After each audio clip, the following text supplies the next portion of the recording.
Ready for me to talk Doom. about some fake ass bitches? Doom's right. 100% right. He was right the whole time. I just never saw it Man, get off before. Doom's dick, bro. No, bro. It's one world under Doom. All right. Hey, ready for two Not weeks today. worth of rant, audience? It's Yeah, just it's wait. it's a Just it's wait. a beautiful age where the entire world is against Reed Richards, bro. They will share my hatred. They will hate him as I hate Oh god. him. Are you really just gonna brag about Doom's curing Ben's problem, man? Come on. It's You not want even to that. It's do not even that that. to It's not you? even that. It's not even that. It's just that Doom is against Reed, and therefore so am I. All right. Yeah, well, you Yeah, Wait, but know, are, we're not gonna make the You world know, see Reed keep as a in bad person. mind, Though. I'm keep sorry. in not yet. mind, Jake. I need you to Mhm. remember something for me, okay? So, So, um, Ultimate Reed, like 1610 Reed, is the reason why we have the Marvel Zombies universe. mhm. That's okay. Just remember No, he's that. not. Well, he's No, he's No. not. he's the one who introduced us to the original Marvel Zombies. Yeah, he But opened I'm the counting portal Yeah, him. to there, Yeah, yeah, he and but then he introduced it puts. to us, but it already existed. They But lured him just there. remember, 2149 Reed actively, willingly, kind of infected his own family and himself with the virus. So yeah. that's kind of fucked up, That man. was He a good didn't even issue. give him a chance. That So was That was a good that's issue. what happened that when was you lose your mind because your best friend, female, killed your kids. yeah. She-Hulk killed 8 Franklin and Valerio in the zombie Yeah, universe that audience. that was fucked up. I do remember that. Yep. Yeah, that There whole was book is there dumb, was a man. depressing story in a different Marvel Zombies book with Reed, and I was like, I kind of Oh feel bad yeah, now. that was so sad. He thought his You know, family was alive, but then he was like, oh yeah, Yeah, we killed them all. It's like, what the fuck? And he's like, you know, oh, funny. he's yeah, he telling was he's like, oh yeah, you're also hallucinating. infected. It's like, what the fuck? Funny Yeah, he enough, was hallucinating. That shit was sad, man. funny enough, the Marvel Zombies universe is the only place we ever seen a version of Old Man Black Panther. You Mm, ever realize that? mm. Yeah, You well, realize yeah, that? they kill them off every time they're assholes, and they're about to do it again. Which is funny you should mention Uh, that because they did kill him off eventually in that book when he was an old man, but turned him into a zombie. and this, I'm starting to believe the people who think there's a stigma against T'Challa now because of the actor passing away and them not wanting to use him.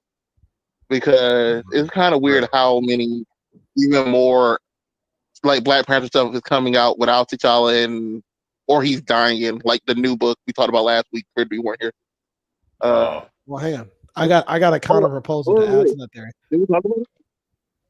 I don't we think could, I don't think it's because of the. I think it's inherently because he died, but maybe it is. But I also think we also know about the I MCU don't think synergy you're thing. inherently I hmm hate No. him. We He's already know sick. about the MCU synergy thing.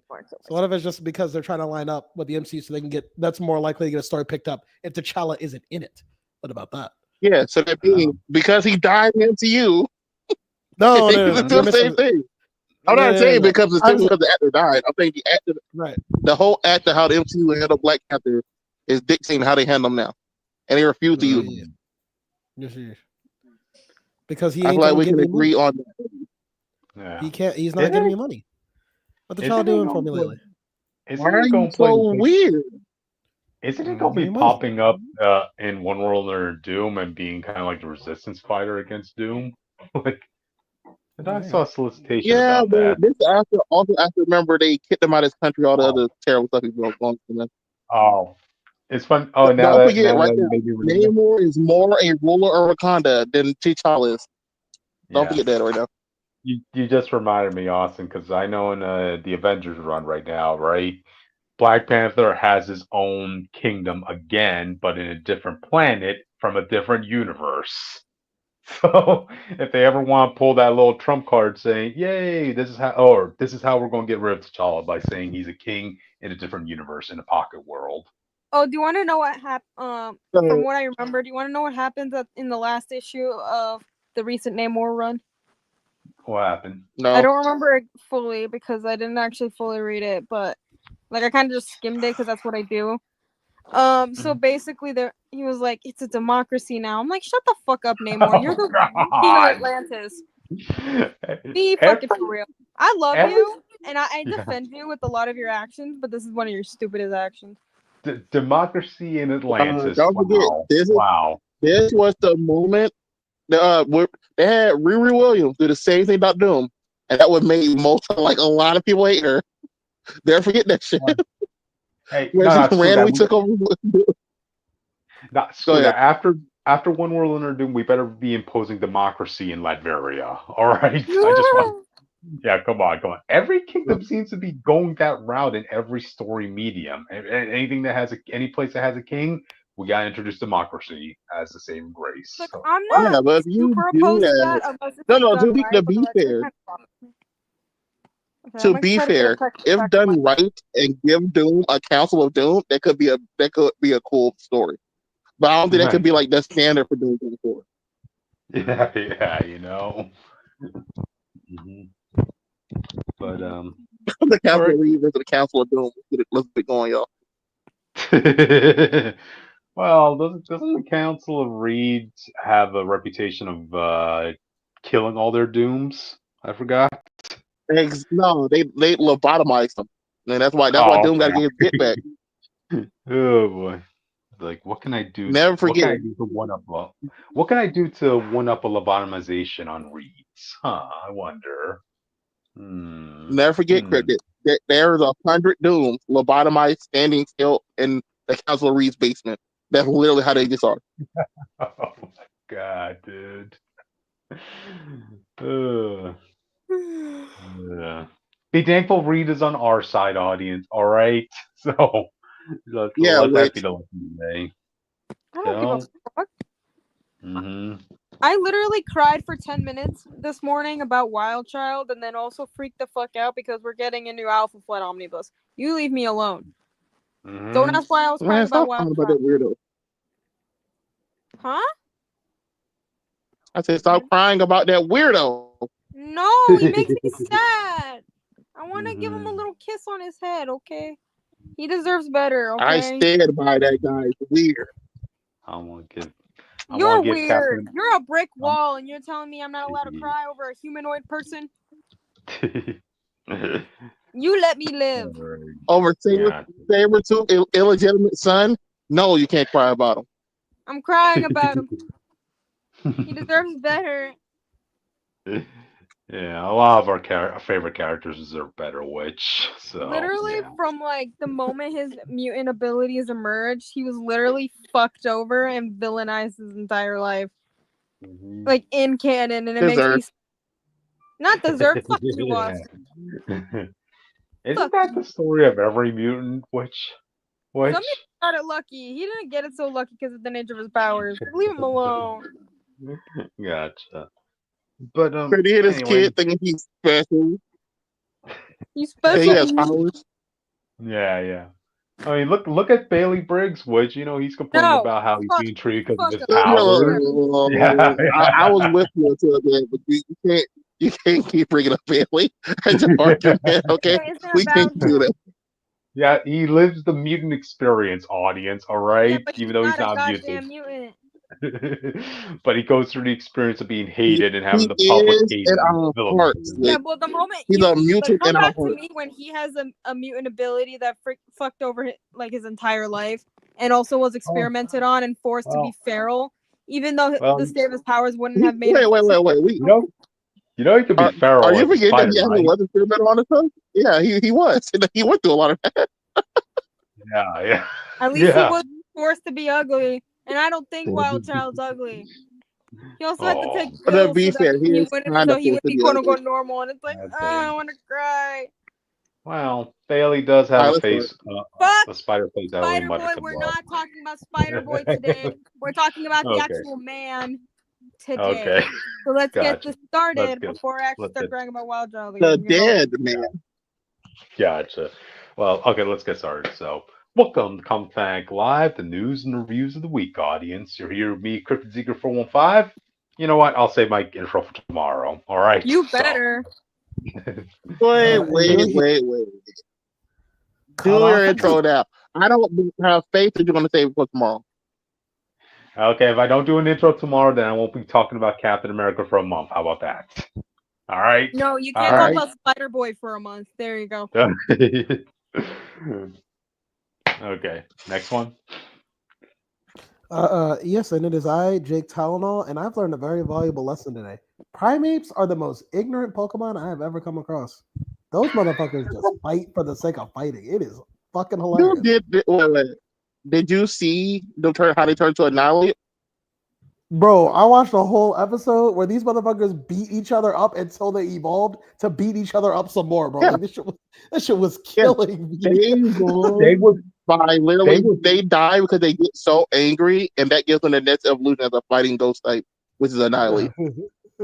Hey, they were born for the ring, Jake, which is not something you can say for most of the Pokemon that have been forced to fight for their lives. They were born for the mind.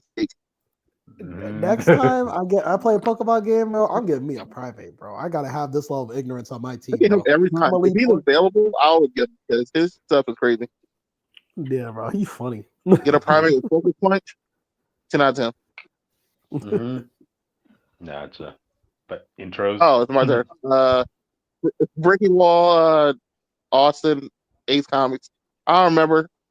I saw. Okay, that was interesting. Anyway, I'm not Witch of Jotunheim.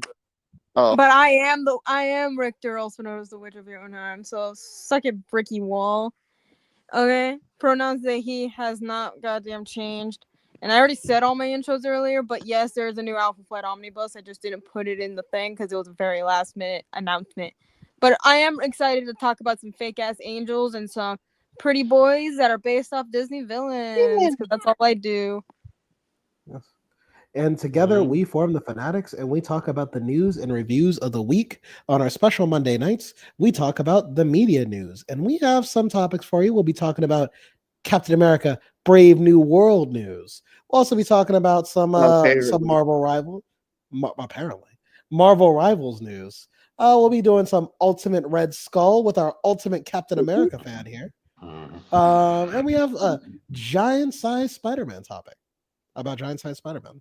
So all that and more. Joe Quesada will also make a return to the podcast after he was here last week or the week before. I forgot when. Friend of the pod, yes.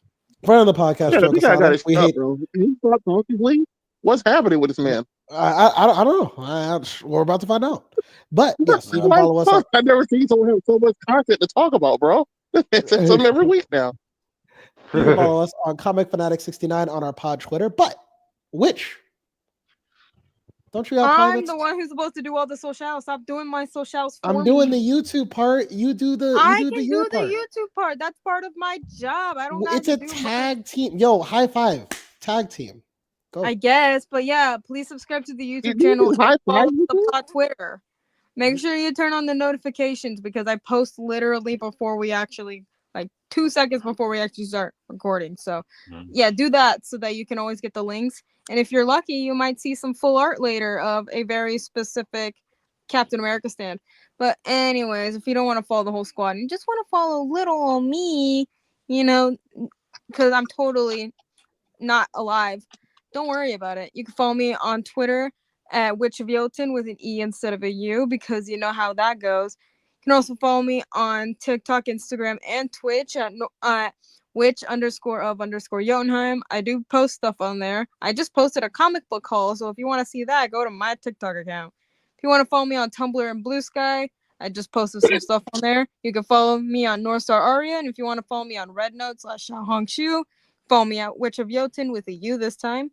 And guess what? You might see Austin in a future project. I could not tell you what it is, but just trust me, he. Oh, hello. Well, I trust you. Okay, yeah, he's back. Came back from the dead, so he's here now. And hey, Jake Nation. Where are you at? I'm back on Boy anyway. I gotta watch my boys get beat up, but it's all good. I love that for you. Also, I'm also stepping in the Paldea region. I'm going back and forth, so we love that. Honestly, I do. What do you? I hate it. What's up, Witchwort? Oh, Witch disappeared. Oh well. I'm just legit just in New York like a regular person. Now he's at fictional islands every week, talking to a bunch of midgets who are smaller than a man's body. Like, I don't understand what he's doing with his life. What the hell did I just come back into? Why are you talking about little people, man? What did they do to you? No, he's racist. He's racist against the Matoran people. Story of this book he reads is that they live inside a god. So that means they are small. But that's it. Which Paldea region, pretty nice. You know, they got a lot of Pokemon there. Are you eating something while you are watching these people get their shit wrecked? Well, yeah, I'm watching them get their shit wrecked. I'm also, apparently, I've been told recently that the Galar, I don't know if this is true, but apparently Pokemon tubers have said the Galar gym leaders, the Galar region gym leaders are the strongest in the Pokemon verse so far. So I need to see a competitive match. I know that. Well, that's what I've been told. So I can only go by what I've been told because I'm not watching the old Pokemon animes. I don't like that Team Rocket shit every day. So, really? I think they only say that because Ash scales higher, but I feel like that's a lie. You know what? We'll look at it together after the pod. Yeah. No, we won't. Yeah, probably not. I'm probably gonna pass out. I have an interview tomorrow. Gotcha. So, alrighty then. I guess once we got all that out of the way, you guys want to get started? Sure. Well, let's go for it. It's already the title of this topic's already on. Can I like say something real quick? I'm surprised that we're even talking about all of this because like literally it's not that as important as people think it is. Hey, it was the first piece of news I found when I came back to this country. We never really talk about stuff like this, so I'm surprised. Well, hang on.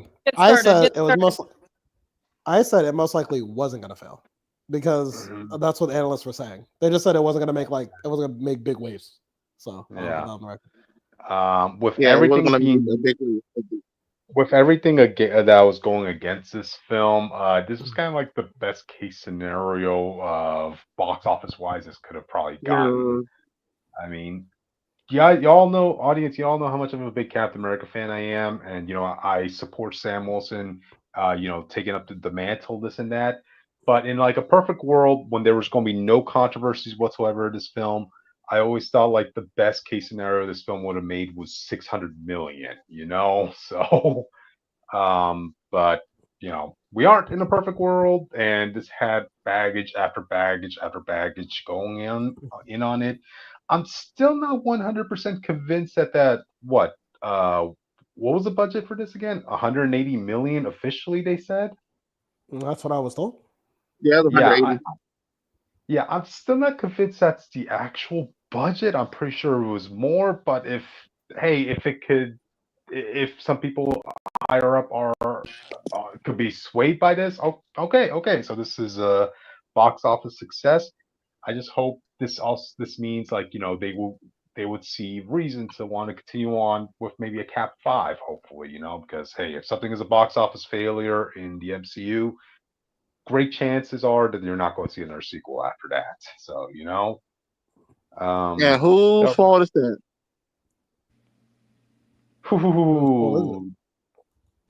What? I mean, there was only one. I remember when films were bad and they got a sequel anyway, but people started crying, and now everyone's "Whoa, oh my god, it's taking so long to get to the post-credit scene because the sequels get canceled because y'all don't want to watch them." No, I'm talking about box office bombs because there was only one box office bomb in the MCU history. So, no, they technically can't look at the drop bomb. Well, I mean, it made that's another example. Like that was a box office bomb if you see it that way. And Marvel didn't want to continue on with another Hulk movie afterwards. Also, they didn't really have the rights. I know. But if they felt like it was something that would have given them money, they would have probably worked out a deal with Universal, just like they worked out a deal with Sony when it came to Spider-Man. I highly doubt it. How let me ask you a question. So you know a lot about Sam Wilson, the character. What would your plot for the second film be? And don't say, "Oh, give him his bird power." Okay, well, second film, you have to bring the Serpent Society in. Like at this point, you have no excuse not to bring them in as the main villain with Seth Rollins. The sad part is that already the Sidewinder, where his name was, his crew still counted it. So I don't know if you can do that anymore. I wouldn't want to count it because you didn't get the full team assembled, like King Cobra or anything like that. Yeah, odds are you're not going to be able to bring in Seth Rollins because, again, Seth Rollins in his original role was going to be kind of like the Buff Truck the Leaper of that movie, and there's no way Buff Truck could actually lead a main villain status for a movie, you know? Well, I mean, he doesn't have to be though. That was just what they wanted to do. You could elevate Seth freaking Rollins versus Captain America could sell tickets, bro. I'm sorry. Yeah, that would be cool, but I don't know how. Yeah, the only better thing you can do is get John Cena versus Cap, man. Well, but just kind of sad because, like, in my head canon, I always thought John Cena would have made the perfect U.S. agent, you know, but he was already cast at this and that. But it would be cool if you could bring John Cena in. I mean, now that his schedule is going to be opening up more and more since his WWE days are coming to an end. All right. I kind of would like them to do one of the most interesting angles I saw from recent comics of Sam Wilson, which is his villain being the White Wolf. You know? Oh, like the actual White Wolf. I was going to say him was sleeping with that girl from the Armadillo dimension. Oh, Jet Zola. Yeah, she was basically canceled. Like, she ain't coming back. But White Wolf, it was just such a powerful moment when those two fought against each other. And I'm not just talking about the fist to fist, but like the scenery, the background, the moral blows they were going at with each other, you know. But that's just in my dream scenario to see that happen. I know we're never going to get a proper White Wolf adaptation in the MCU because, hey, thanks a lot to all those people who tried canceling Iron Fist, you know. So I blame you guys. But also, I blame the MCU synergy because they completely fucked over many characters. So you know. Yeah, well, White Wolf specifically, they will never do because of, hey, if people didn't like Danny Rand being Iron Fist, they certainly will not want to see a white guy roaming around in a Black Panther suit, you know? Well, technically, he wouldn't be a Black Panther suit because he's known as White Wolf, not Black Panther. These people don't care. I know they don't care, and that's what bothers me, that they don't care. It'll be not Marvel, the characters. Gotcha. But let's see. Yeah, that's really all I could think of at the moment. I would say this: if we do get another movie with Sam Wilson's Cap, okay, the character time, Ruth, gotta go. Like, she has way too much baggage to ever adapt again. So yeah, kill her. Trim the fat. There's no real stock in her value. So let's try keeping this as controversial free as possible. You know. You could bring him back at a way later date, but she didn't really do much of the movie. Like, if you want to say like, oh, we need a Black Widow for this movie, for this other Black Widow movie we're doing, put her there. But you don't need to. If you let me in a movie, I'm not watching. A Nazi, an IRL Nazi, but that's just me personally. Anyways, not important. Not important. I'm gonna try to download a texture pack onto Minecraft while you guys finish this up. So Gotcha. In terms of another possible villain, it will have to be kind of like an X Factor sort of villain, like someone out of the box, like Red Hulk. X Factor. I think Lorna would have been great in this. Give us Polaris. Well, no, I mean in terms of like somebody out of the box, like Red Hulk, you know, like because Sam Wilson doesn't really have his own rogues gallery, really, you know, when he was Cap. Okay, so that's why you have to. All they want to do is tackle racism. They don't want them to fight villains. I'm telling you. Most legacy heroes suffer because they don't have their own rogues gallery. Unless you're Wally West.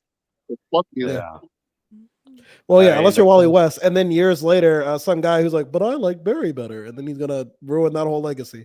Fuck you. When I was a kid, Barry Allen went to Flash. Man, I was like 30 years ago. Anyway. Yep. Yo, shout out to Wally, bro. He really was making plays in the game. There you go. Aside from that, just give Sam Wilson a chance. Marvel Studios, you know, he has potential. All right, it was just his movie had a lot of baggage to deal with. Okay. Well, here's the thing. No. Here's the thing. His movie came Yeah, out at Jay. the best possible. His movie came out at the best possible time to. Well, I wouldn't say fail, but to be mid because we're getting Avengers movies again too. So he has two chances to win the heart of the audience back in their favor. I assume at that point, like, you know, he'll get enough traction from the public that now he has a proper time to, you know, display himself as his own Cap when it comes to the Avengers movies. So, you know, looking forward to that, you know. So Yeah, there's something to be said. I think I know they were taking a big risk to like, listen, phase 4 through 6, we want to do something different. We don't want to have Avengers anymore. The Avengers movies were so good as like checkpoints to get people reinvigorated in characters they might not have cared about as much. You know what I mean? So I mean, not having them really did kind of, I feel in the long run, hurt the phase 4, 5, and 6 cast. But it was an interesting experiment, and it did make the original team feel like their own team. But it did. I feel like it did hurt these characters that might have been given second chances if they could just show themselves off in a better film. So and it was. I think the opposite. I think they did have the Avengers film. It would have made it worse because the whole point thing people would be doing was be comparing them to the original one, and these didn't stack up. They would have stuck out even worse. But it's possible. You kind of need to have these characters remain relevant within the eyes of the public, which is what the Avengers films did. Like, you know, there wasn't any large time gap. Like, let's just look at Sam Wilson, for instance, right? It's been what, 4 years since he became Captain America and, you know, the end of Falcon Winter Soldier. And we kind of never saw any of his appearances in between the ending of that show and his own movie, you know? That is crazy. If you took to out, be fair, that's not because of the Avengers thing. That's because they kept pushing projects back. Because he was supposed to be in the Odds Wakanda show, the Okoye show, now first supposed to be a thing, and he was supposed to be in something else, and they kept fucking it up. That's their bad placement. Also, don't get me started on Marvel fatigue. Yeah, but then you also have to factor in all the other characters like Shang-Chi. Where's he popped up? Thor, since Love and Thunder, where's he popped up? Like, the public. I guess what he was getting at. I guess what he's getting at is like. I don't think Thor can stay relevant, but Shang-Chi, I'm sure. Because at least when there's an Avengers film, they have the excuse is that they will be there. That is the built-in excuse that you get to see these people. Yeah, but I feel like Solo return date. That's true. When will he return? In Avengers, we'll see it. You know, it's funny. I always think about the Avenger that got the most like pop-ups. I always love how they screwed themselves over with Iron Man very early on by doing Iron Man 1 and 2 in phase 1. And they were like, oh shit, we got to keep Tony Stark in these movies. So he just keeps popping up or gets referenced like in every other film. It was kind of funny watching them try to connect Iron Man across these films. And they said, well, we have Spider-Man. Put him in Spider-Man. So just people remember he's a character. Hey, Jake, did you know in Captain America 3, right? Robert Downey Jr. actually got paid more for that film than even Chris Evans did. I'm like, dang. Luckily, Chris Evans didn't cry racism and get fired over it, but it's just both white though. Say it again. They're both white. That doesn't mean anything. Uncle Ruckus, sir. Gotcha. Okay, yeah.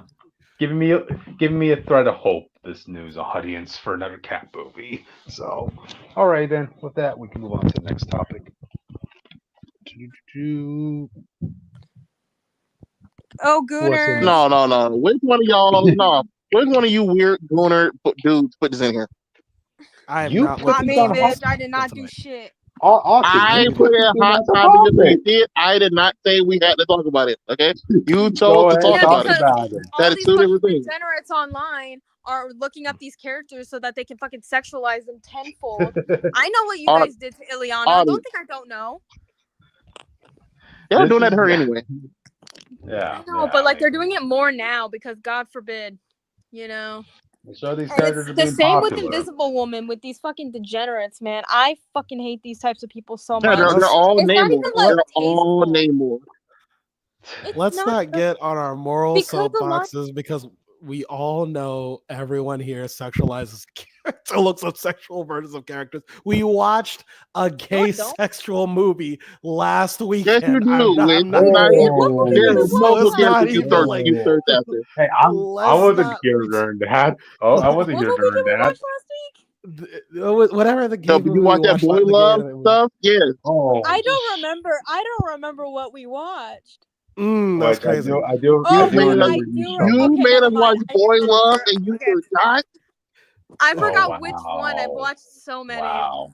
I've watched so many BL that I forgot which one I showed you. The point is, Jake, as Jake said, there's a characters that everybody has a character that they like and sometimes going over. Okay, that's just how people are. My favorite characters aren't that popular. Like one of them does get some horny fan art, but not often. Every character has horny fan arts in them. So. I just want people to know I put 15 topics in there, and he chose this out of 15. Just remember that, everyone. Anyway, keep this in mind. Austin, I showed the list of the topics we're going to talk about before we go live. If you wanted to say something, you could have said it then. I didn't see it. I came straight to the goal. I have faith in Jake, so when he posts a topic, they'll always be here. Okay. I'm surprised that my topics were put on the list. So anything's possible if you're lucky enough. Well, your topics are rare, so we kind of have to put them there. They're not rare. What do you mean? We broke Twitter. Yeah. I mean, you rarely put topics in here. Yeah. Yeah. So, alrighty. But I mean, it can't just be something for good gameplay, guys. Come on. I mean, people are enjoying. No, because everyone just wants to like not tastefully sexualize her. It's like every time I see. Oh, it has to be tasteful. Yes, that's to be an art form. I rarely see like anything when it comes to the female characters. The only time I see tasteful sexualization of female characters is when the lesbians do it. Okay, I don't see that shit. What does that mean? Wait, what does that mean? Tell us what does that mean? Describe what tasteful sexualization is. I don't know. That's what I'm asking. Fan art, maybe because when they draw fan art of Sue Storm and other female characters, they don't give them giant bazongas and all this other random horny gooner shit. This fucking incel bullshit. I already know that's why. You know that most hentai artists are women, right? What? I did not hear what you said. Most hentai artists are women. That's it. I want to promote my new book. I'm not saying that they aren't. I want to promote my new book, The Art of the Goon, and it's about tasteful gooning. You guys can watch this. I'm gonna stand on my soapbox here, and we need more tasteful gooning over here, okay? Go purchase my book now on Amazon. Give us tasteful gooning. How many times do we see male superheroes or villains shirtless and seeing their muscular texture? Come on, guys. Come on. That's different, though. That's different. Female characters are sexualized way more than the men. The fact that you guys aren't seeing it is insane to me. Anyways, what was okay? No. Cryptid, I have a question for you. I have a genuine question for you. Okay, what is it? Why did you put this topic on here? Genuine question. Did you want us to have this conversation?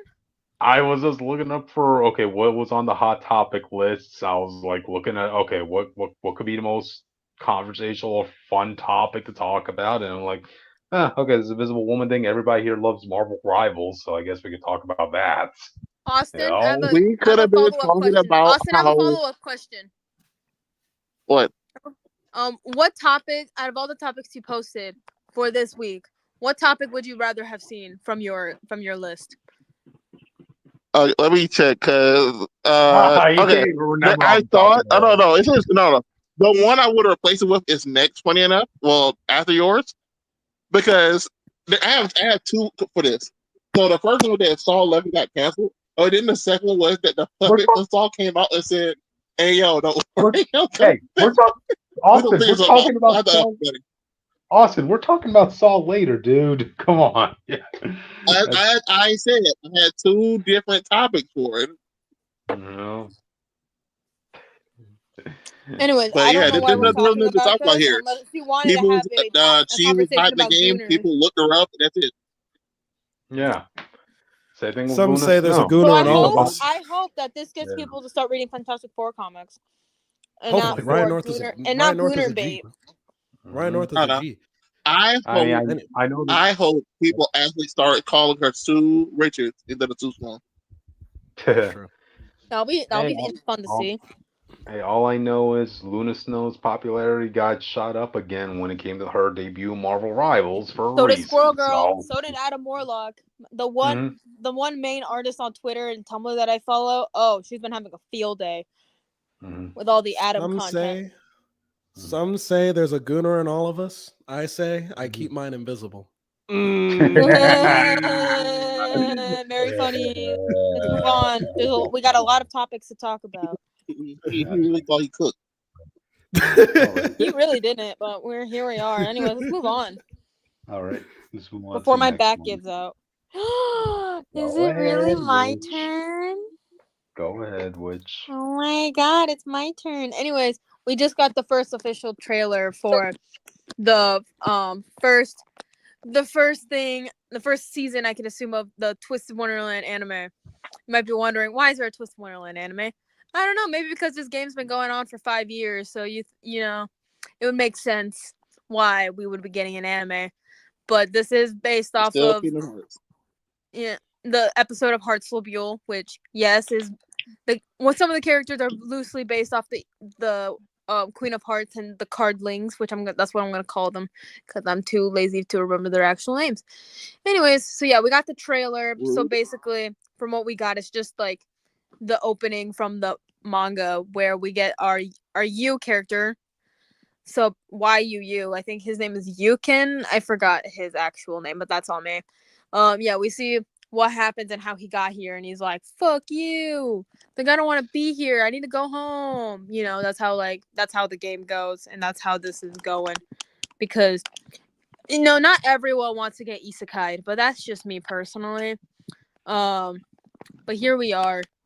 There's not too much to talk about besides that character designs look amazing. And Idia fans, I'm so sorry that you had to revert back to a tablet for your favorite boy. But hey, as a Riddle stan, I'm glad I got to see my boy. And also as a Vil stan, I got to see my boy. Even if it was just a cameo. Anyways. But regardless. But also hopping off of this, because it's still Twisted Wonderland news, we are getting the full versions of all the 5th anniversary Idol songs. So yeah, we're getting all the full songs finally. We did start off with Heartslobule because that was the last snippet to come out. So we're getting more Twisted Wonderland, and you guys are gonna have to suffer through it because I'm gonna be talking about it on this goddamn podcast. So suck it up, baby. Suck it up. Who considers it suffering, man? What? Like the people who hate Twisted Wonderland and the people who hate me. Oh, okay. Well, I don't do either, so. Because I'm probably going to be the only one talking about it, so I'm probably going to have to either bring a friend on or something. We'll figure it out when we actually get to it, but yes, October 2025. Yeah, are you guys going to watch it? Maybe. Yeah, Jake, you want to watch it? I said maybe. Like, what is someone say? Jesus Christ. It's going to be on Disney Plus. Busy heck these days. Have a group watch. I don't think I'll be able to watch it unless it's on movie night. Well, if it's next to the rookie, then maybe. Okay. I'm going to just send it to you and be like, hey, watch it. I'm going to make you watch it. And then I'm going to literally tell you everything that happens along the way because I actually played book 1 of Twisted Wonderland. I'm still on book 4. I have not finished the Scarabia book yet, but that's because I haven't played in a while, and I really should get back on that because there's a new event that in the English servers that I want to play. And also, Vil has a sick-ass design in that event. So I kind of need to get that as soon as possible. And also, the Halloween event coming up is going to be great because Japan already got that. Now I want it. Anywhoosies, I'm excited. I already know that there's going to be anime-only Twisted Wonderland fans, which is going to be wild to me. Because, like, the game is right there. If you have enough storage on your phone, you can play it, no problem. So, give it a try. It's a fun game. Mm-hmm. Sorry, guys, this is not an Otome game. This is not a BL. I'm sorry, guys. People were led to believe that back in the day before the game even came out, back in, like, 2020. So, sorry to burst your bubble to anyone who is interested in Twisted Wonderland and didn't know anything about it. It's not an otome. You can't romance any of the characters, unfortunately. I know how you guys are thinking. I'm like, I wanna rizz up the freaking sexy lion man. It's like, no, you don't. He's 20 years old and bullies teenagers. You're telling me the people the people who originally wanted to play this game wanted to untastefully sexualize these people. Most of them are children, so probably not. Probably. You literally just talk about them dating, and you just talk about raising up kids.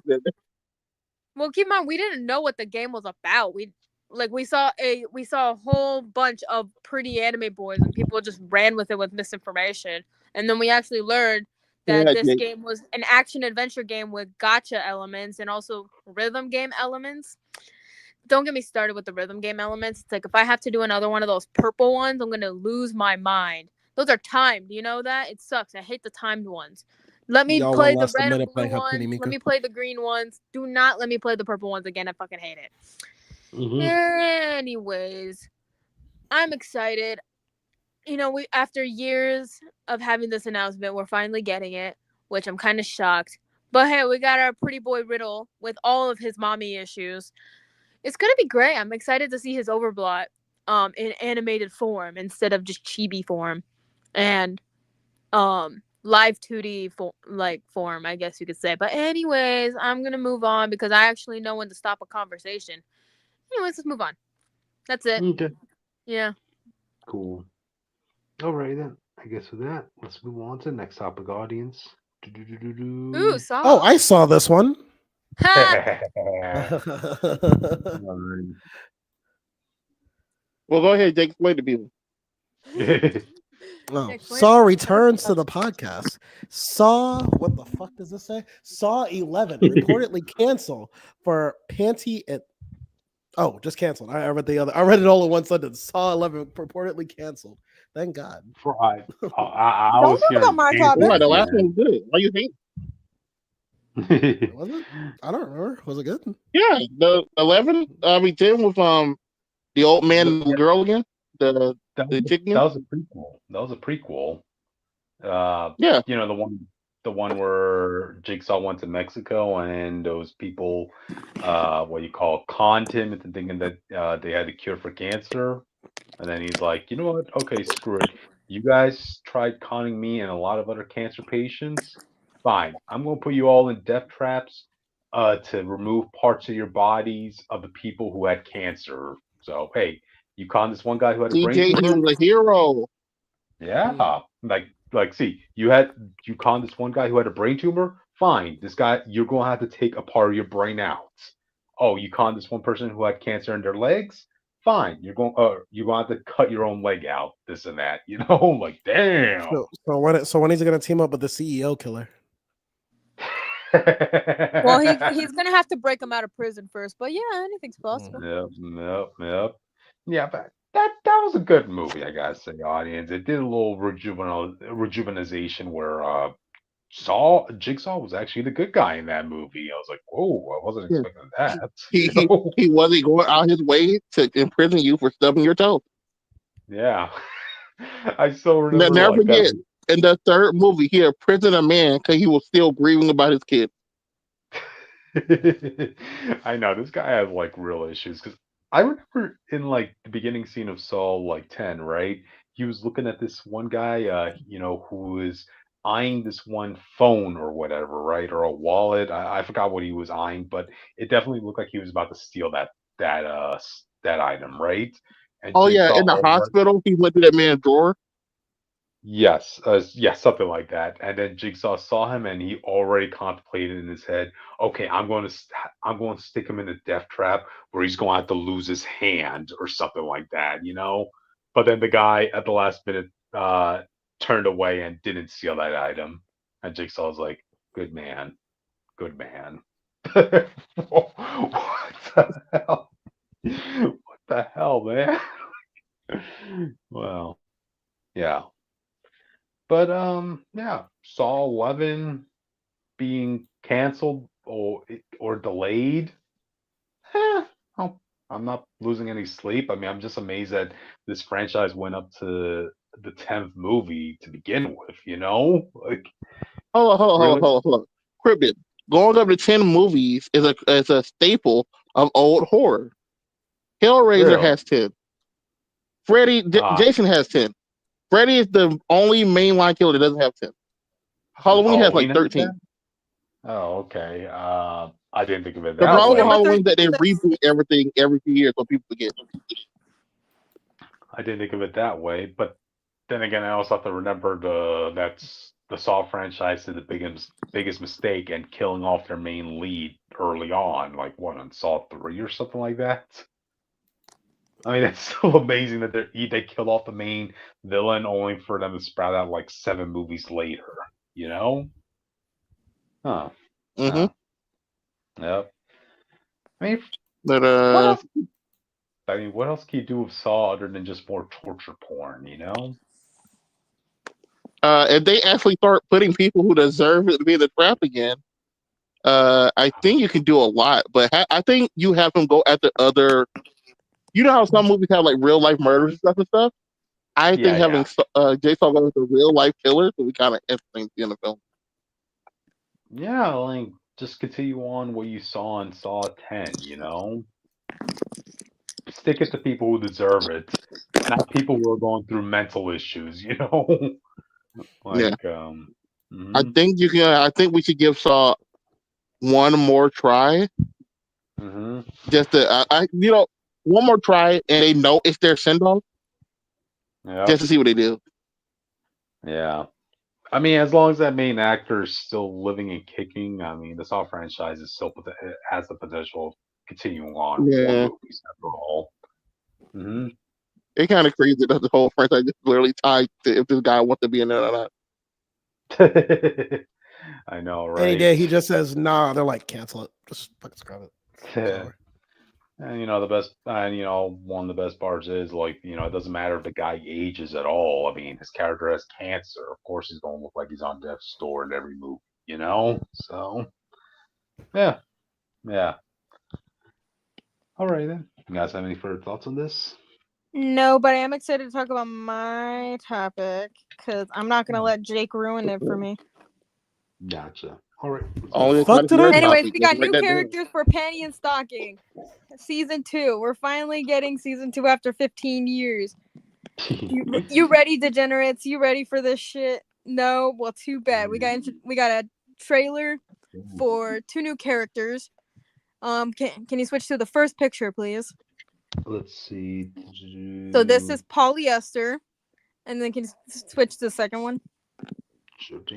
And that's polyurethane, which I was a little bit confused why their names were that, and then I thought about it after doing a quick Google search. Hold on, let me finish. And then I was like, wait, these are fake ass, cheap ass bitches. I just posted their full character art, by the way. If you wanted to see that, it's in pics. But I'm like, they're cheap ass, fake ass bitches. I fucking love that for them, and they would probably fit very well in the world of Panty and Stocking. Which, if you didn't know, nobody trying to see them. Huh?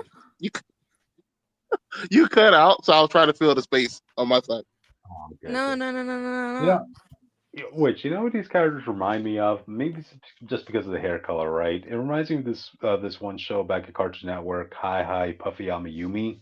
I can see that. Yeah, I know what it is. Yeah, I see it. It's the same animators.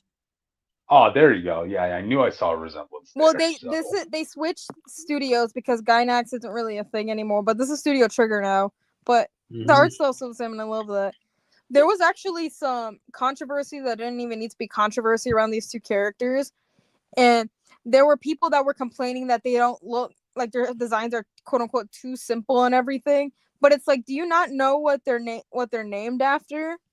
Like, they're named after cheap synthetic material. Like, of course they're gonna look super cheap looking and everything because they're cheap ass fake ass bitches. I love that for them. And I got that from like a 20-second like introduction video. Like, I don't know what to tell you. The people who are complaining about this have never actually watched Panty and Stocking before, because the people, me, who have seen this, we've been waiting about 15 years for the next season. So the fact that we're getting it now is great. Same art style and everything. They didn't change it, so I'm glad about that. I'm excited for an official trailer for this. So hell yeah. But I love these little character designs. I can't wait to see what their English VAs are gonna be. Obviously, we have our Japanese ones. I don't remember who voices them, but it's fine. But I'm excited for the English VAs. I have no idea of who they're gonna be. But if Greg Ayres is gonna be polyurethane, I'm gonna lose my shit. I think that'll be so funny. Hearing his Japanese voice, I would not be surprised if Greg Ayres was in line to voice this character. I can't guarantee for polyester, but it'll come to me later. Yeah. Or that one guy who played Deku in My Hero. If he plays polyurethane, I'm gonna lose my shit, definitely. More. I'm gonna lose my shit more. But anyways, I actually really like these designs, so if you see me cosplay them in the future, don't be shocked. Do not be shocked. You hear that, Austin? No. Exactly. Awesome. Huh? What'd you say? I said no. No, I'm talking about Cryptid. No, I was like calling Austin too. What's happening? I don't know what's happening. It's weird, but I don't care what anyone says. I don't care if these characters look very simple. That's the point. If you're wondering if they're angels or demons, they are angels. We did get to see like a cool double halo effect at the beginning of it. Like, they have a transformation scene on their way. I'm excited to see what their transformations look like. I'm excited to see what their weapons are gonna be, because if you didn't know, angels and demons, they have the ability to make weapons out of their namesake. So I don't know what they're doing with these two. Wouldn't it just be all their clothes? I honestly don't know. That's what I'm trying to figure out. Since they didn't choose an article, it's just what their clothes are made of. I guess probably it's the shirts and polyurethane pants. Maybe so polyester does have this like weird symbol on him. So I think it could be that. And then I think for polyurethane, I think it might be that little white strip on his pants, but I honestly don't know. And I have no idea what their weapons could be, because for Panty and Scanty, they have guns, and for Stocking and Knee Socks, they have a katana and like sides, I think. So honestly, I don't even fucking know. And like short sword? I don't know. Because I feel like they're gonna be a whip and something else. They're gonna be a whip and something. I can see that. But we're gonna have to wait and see for an official trailer, or when the show actually comes out in July, either June or July, the summertime. I'm excited. I'm hyped. So be ready to see these twinks again in the summertime, because you know damn well I'm gonna be watching this, because I've waited a decade for this. So I'm watching it. So stay tuned. Anyways, that's it. We need fans to be happy. We need fans to be happy about their stuff after all, audience, you know? Yeah, we waited years. And I'm not gonna let some freaking like some new gen assholes tell me that I can't enjoy this, because this is an adult show for an adults, even though it has a very simplistic, bright art style. I don't give a fuck. This is for adults. And I know I shouldn't have been watching it as a teenager, but I don't give a fuck. Man, when you said this had like a 15-year gap in between the seasons, all I was thinking about was, damn, and I thought I had to wait long for Dragon Prince to have its fourth season, you know? Yeah, that's nothing compared to it's some like people are still waiting for Oran High School Host. No, that would have like, we need a reboot. We need a reboot for Oran, not a fucking freaking season 2. We don't need a season 2. We need a reboot. But anyways, we're not talking about Oron. We're talking about Panty and Stocking, which is funny as hell. I'm excited for it. Oh, I also forgot to mention. We're not talking about. We're done. Go to the next topic. No, wait. Kristen. I need to bring up one more thing. Most of the voice actors are coming back besides 2. That's all I gotta say. Anyways, we can move on now. Cool. All right. The reason I wanted to move on, I just thought about it. There was 2 topics we could have did instead of Gooner, Invisible Woman. Because don't forget, I showed Jake. Jake saw it. Power Rangers are returning under Disney. And yeah, but I bet you know that, did you? Did you? Nope. Awesome. And Jonathan Majors confessed that he choked out his girlfriend. Hey, you could have brought that up when I listened to the topics to you guys a couple hours ago. Then guess what? We're talking about it next week, I guess, huh? Yeah. Okay. Next time on Comic Phanatic Z. Yeah. But anyway, let's move on to the next topic. Now we're on the comic news, guys. It looks like Jake. You know what's crazy? You know what's crazy? I thought we were going to end early at this pace. I thought we were going to end early at this pace, and then I heard Cryptid take a sigh, and I take the breath, and I was like, "Oh no, never mind." No, I told you no. Let me get my headphones on before this rant. Jake, I would take away a book so you do your good book. Okay. Yeah. Okay. I'm doing my impression from the Riddler in the Patton Reed's Batman film. Dennis Camp.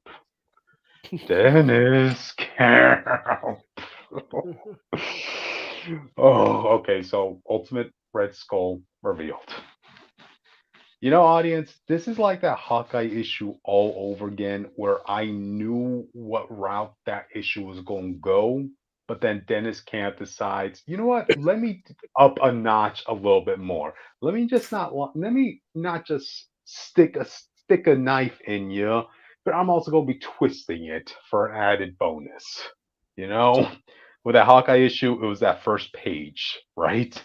This one, I knew you were going to villainize anybody who literally wears a Punisher shirt, right? But then to go the extra mile in making 2 people who were Captain America, who were previous Captain Americas, right, into Nazis. I'm like, dude. You're lucky I had to make a trip on the week that this comic came out. So I had to cool off. I had to do a lot of walking. I had to do a lot of hiking. Soul searching. I was like, yes.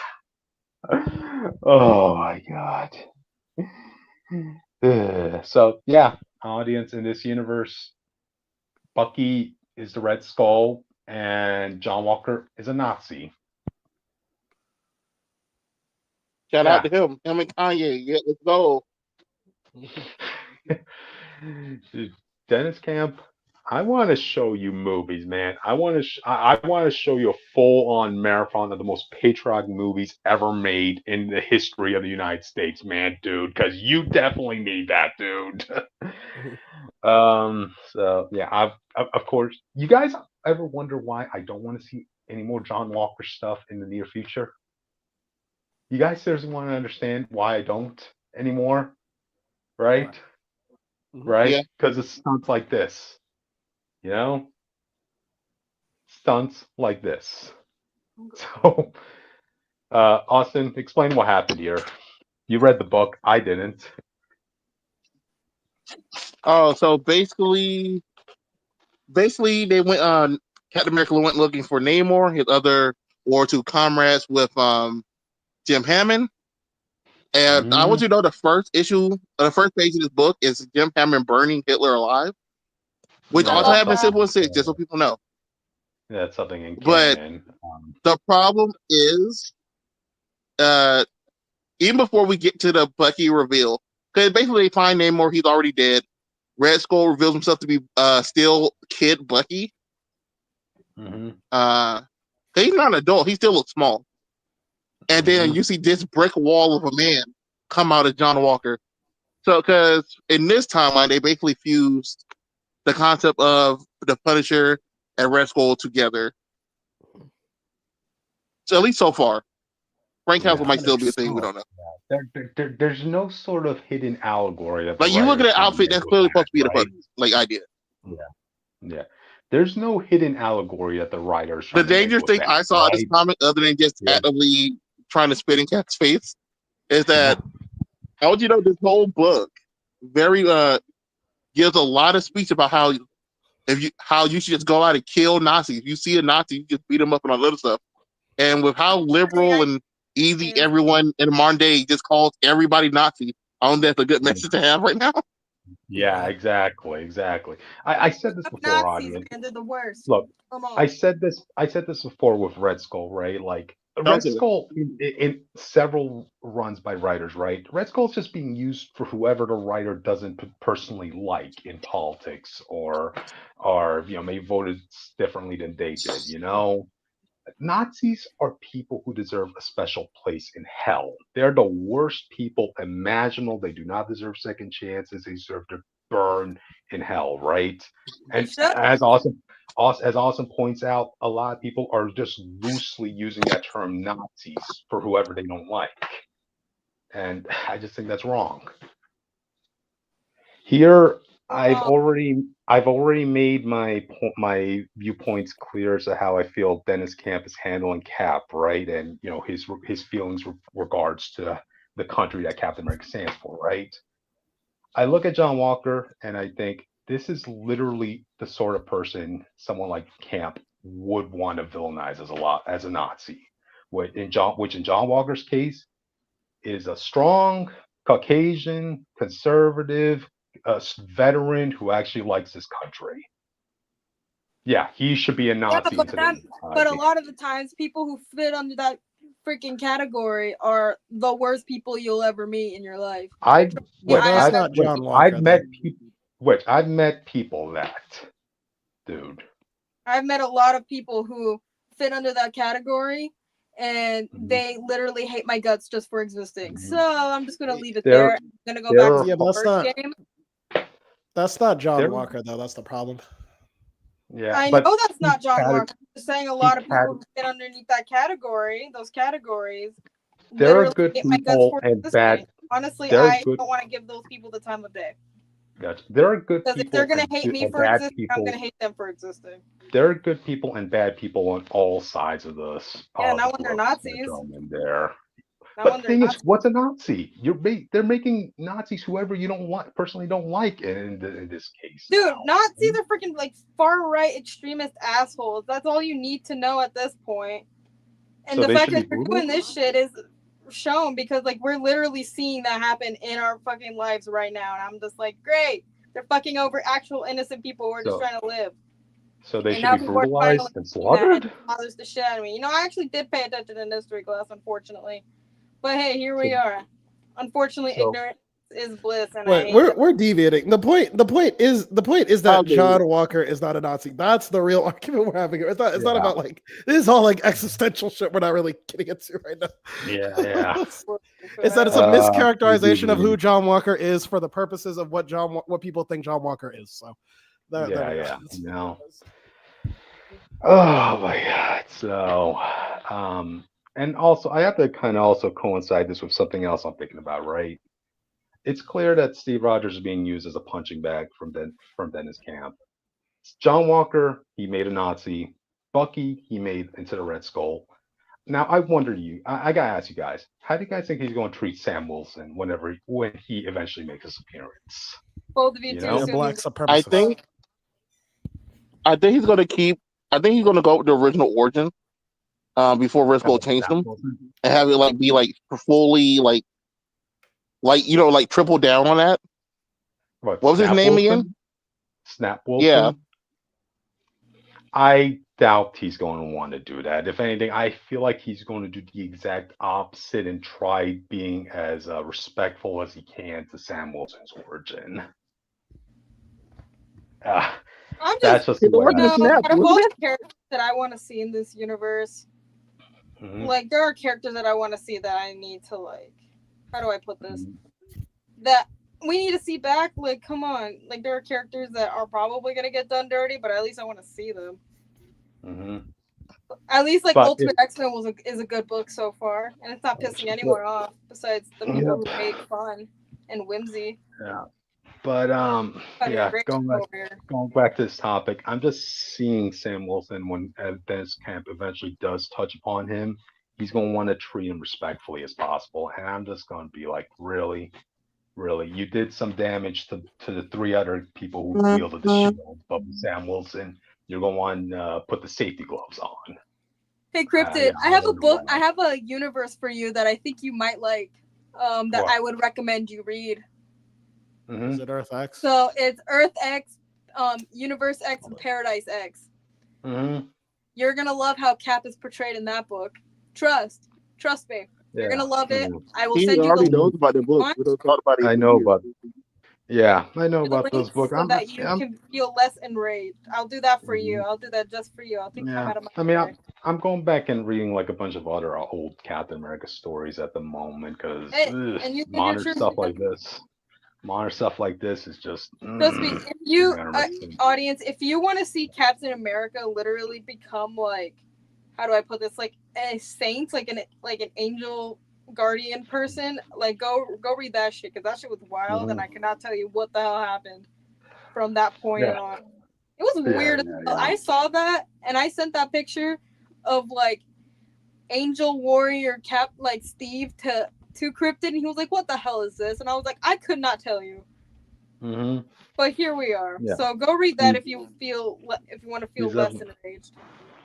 He's definitely, just on that glimpse alone, he's definitely miles better than whatever Dennis Camp has planned for more of Cap's stuff in the future. I just want to see more of his Hawkeye and more of his She-Hulk. I think they're very interesting characters. Yeah, Hawkeye, aside from that interaction between them and Steve, like, they seem like a very cool character, I just didn't like how Steve was treated in that issue. Much like how I'm not happy about any of the real Cap mythos stuff that Dennis Camp seems to be wanting to touch upon, I mean, yeah. Like I said, you've already dropped the book, so I'm not going to tell you to stop reading it. But I'm going to say this as a general statement: if you don't like the book, you can drop the book. You don't have to rage read it. For the sake of your own mental health, you could just do that. I did that with Weapon X, and that has two characters that I loved in there. And Sauron was funny, but I couldn't read it because of how awful it was. Yeah, but it's not so much as like, me reading it, but then also having to hear what ends up happening to them. That's because that book came out in 2002, so I'm good. Yeah, it's like, you know, you can drop a book. You don't have to like engage. You're like, I'm out. I'm trying to think of an example right now. Oh yeah, the Lansing and Kelly one. Like, I didn't even give that book a chance because I knew based on the premise alone that was going to do some damage to Cap's history. And then later on, I found out, oh yeah, the retcons they made to his shield being racist in the past. Like, oh, okay. Now that enraged me to this day because even though I didn't read it, that was still now a part of Cap's mythos. That's everlasting now. You know damn well that's going to get retconned later. You know, damn. I hope. Yeah. Trust me, I'm used to my favorite characters getting fucked over for no reason, so you're gonna have to live with it as well. Gotcha. At least your favorites get into books. Mine don't get into books unless they're getting fucked over. But yeah, be grateful apparently in this issue, John Walker's here for like 2 pages, and he gets his face burned out. That's funny. Austin? Basically, yeah. Yeah, so when I heard about that doesn't mean that he's dead. Two things. We're not guaranteeing anything. The fact that he got flamed in the face shows me that he's going to come back as either two things. He's going to come back as Red Skull, to be the physical match to Steve Rogers, or he's going to come back as Crossbones. One of the two. What would you rather have? Yeah, I think it'll be Crossbones. Yeah, likely. I'd rather have none because I don't want to see Dennis Camp ever handle this character ever again. But hey, It appears like he is. So. Krypton, if it makes you feel better, I'm talking about Ultimate X-Men tomorrow, so you can just listen to me talk make about him feel better. that book. Yeah. Yeah. I mean, Ultimate X-Men Krypton, has does it nothing make to you do feel with the better chapter knowing here. that you're listening to a book that's better than yours? I mean, does that just make you feel warm inside that you It just have has a shitty nothing to do writer? with anything you like in comics. Yeah. Hey, I'm reading Ultimate Spider-Man. I'm reading Ultimate Spider-Man. Yeah. Sure. I forgot you were reading Ultimate Spider-Man for a second. And I'm reading Like, Ultimate who was Black talking Panther. about Ultimate Spider-Man? Yeah, and I'm also reading Ultimate Black Panther. So yeah. I thought that was Ultimate Black Panther is good. We're behind 2 issues, so we might have to talk about that at some point too. Okay. It's See, just, there are how it's good about. Ultimate books. You just gotta find. Yeah. I mean, it's just like, it's always a battle to see which books we could talk about due to time restraints when it comes to Tuesdays, So yeah, we don't get much chance to talk about 100 books, Although I will say this, I will say this, audience. Tomorrow when we talk about Sam Wilson, Captain America #3, oh boy, do we have something to talk about. Oh man, you thought the Wakandan barbecue in the first issue was cringe? Then to follow it up with turning Sam Wilson into a slave in the second issue? Yeah, just wait until we get to the third issue. Okay, so let's see. Anything else to really talk about in this book? No. Yeah. I'm seeing every reason why it was a good idea for me to drop this book, which is amazing since this Ultimate book was the book I was most excited to be reading out of this whole lineup, Dang. But all right then. Any final thoughts before we move on? No. Gotcha. All right then. Let's move on to the next topic, audience. Read.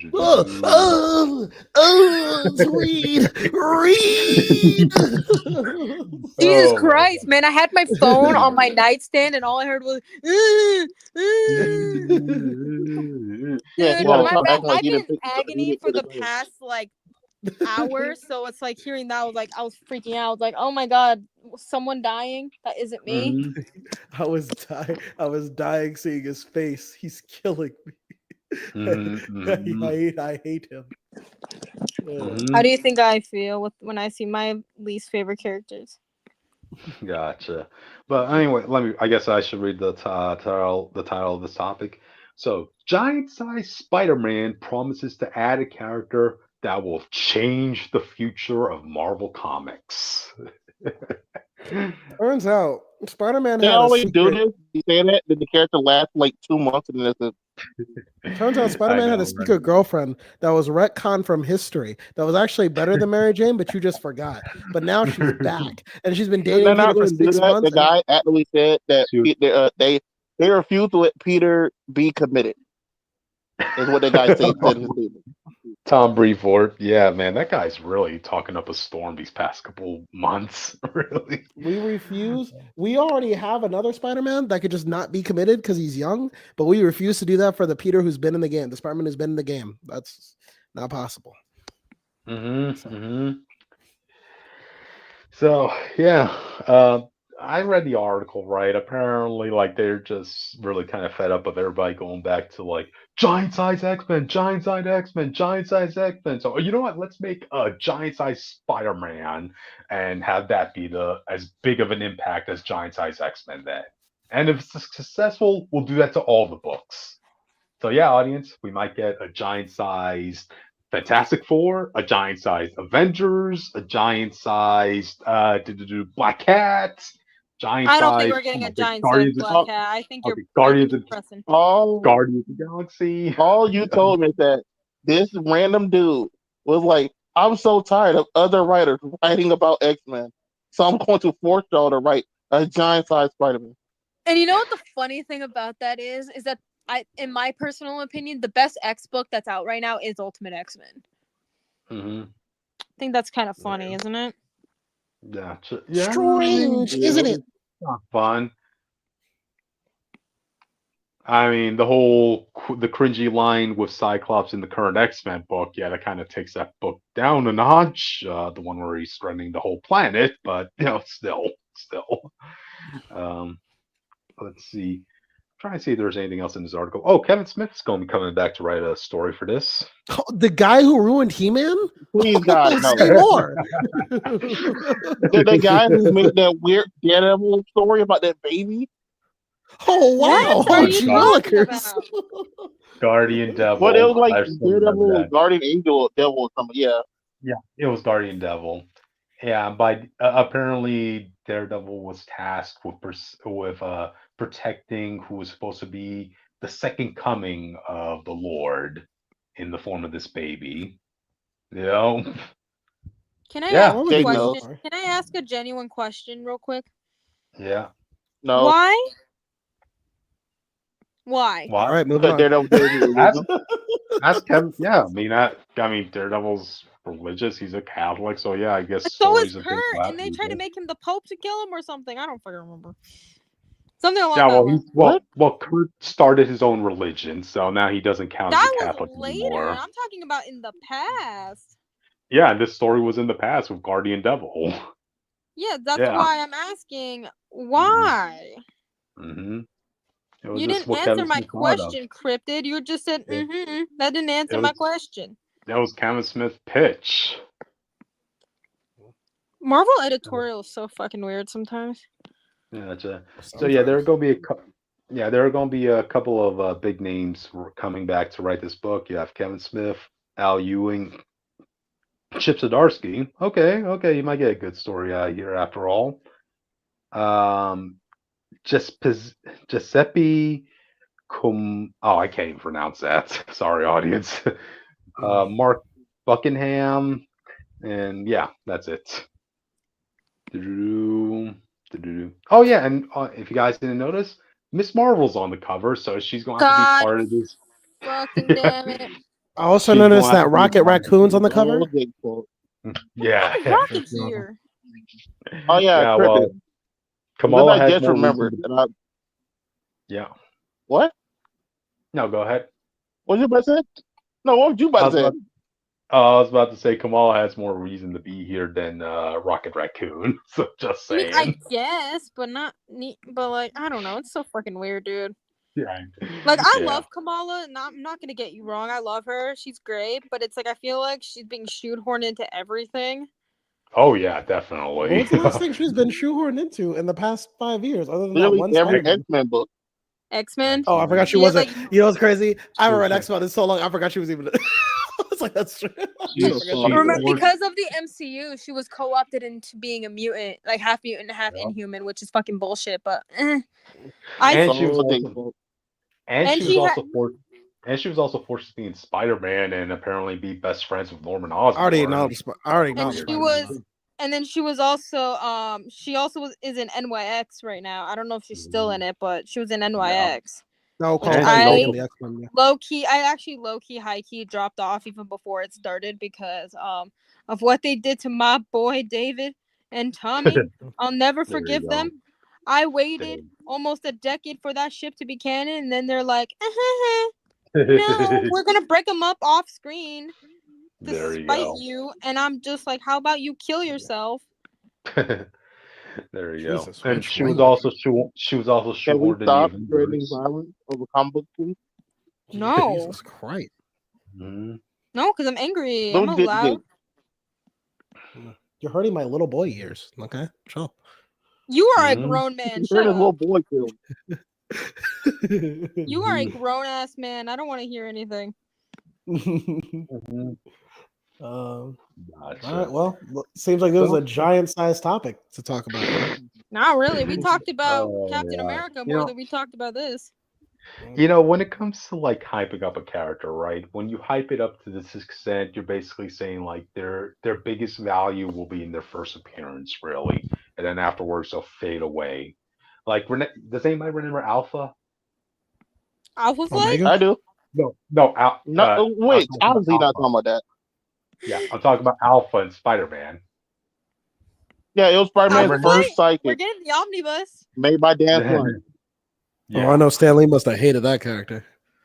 So I don't like sidekicks, let alone sidekicks for Spider-Man. Well, fuck you. Jake, if it makes you feel better, even Dan Slott hates that character now. Like that's like, why did you create it? He hated him so much he made another sidekick for Spider-Man. I agree. Yeah, pretty much. Yeah, he wanted to try something different. All right, like he was experimenting.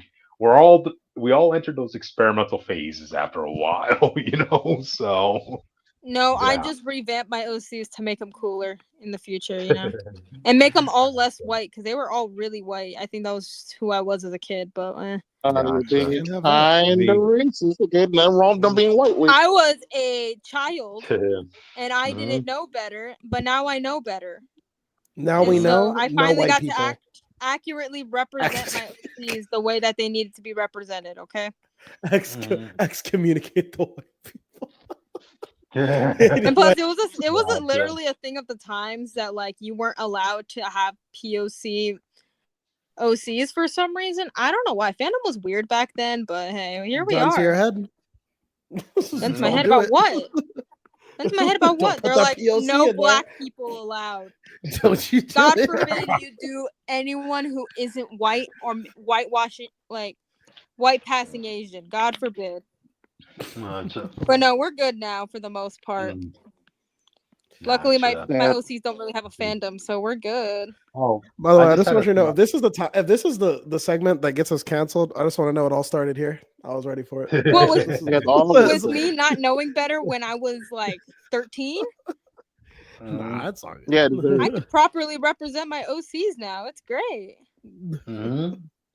I love it. Man, I'm just looking at this cover right now, right? I'm seeing Reed standing next to Kamala, and all I can think about is, are they going to secretly retcon it to say that Kamala was a secret fifth member of the Fantastic Four? They would. I love Kamala, but come on, man. That'd be Valeria and the other boy and the boy. Franklin? Oh no! What? Here's are you Southern? Where'd that come from? Franklin and the boy? Are we Southern? We're both Southern. What are you here's a funny twist that could maybe make Jake happy, right? You know how every now and then the Fantastic Four change up a roster member of theirs, right? You want that new person to kind of resemble power-wise as to who they're replacing. Like, when they replaced Thing with She-Hulk, two people who could lift heavy stuff, right? What if I think they do more than lift heavy stuff, Cryptid. You know that. Yeah. But what if they basically tell you, Jake, we're going to replace Reed with Kamala, and then the Fast Four just going to die because they're not smart enough to get through the problem. Right. They don't have the smarts to really exist. Let's you want to replace Reed on Fast Four, and you want to be bold about it? Do Moon Girl. I dare you. I will read that. I'll love to see how y'all do that. You want to get that she's smart to read? Put her in a position where she can get feats to prove it consistently, not off-panel jokes. Okay. But you're gonna have to convince Carol first, and plus, Lunella's kind of in a sticky situation right now because of shenanigans. I'll talk about tomorrow. I want to see Lunella be put in Reed's situation because, hey, you could say you're smart all you want, but you have to be tested out and the pressures out in the field. Like I'll have you know, Lunella befriended the Beyonder. She was emotionally intelligent enough to befriend the Beyonder. Okay, so therefore, that is I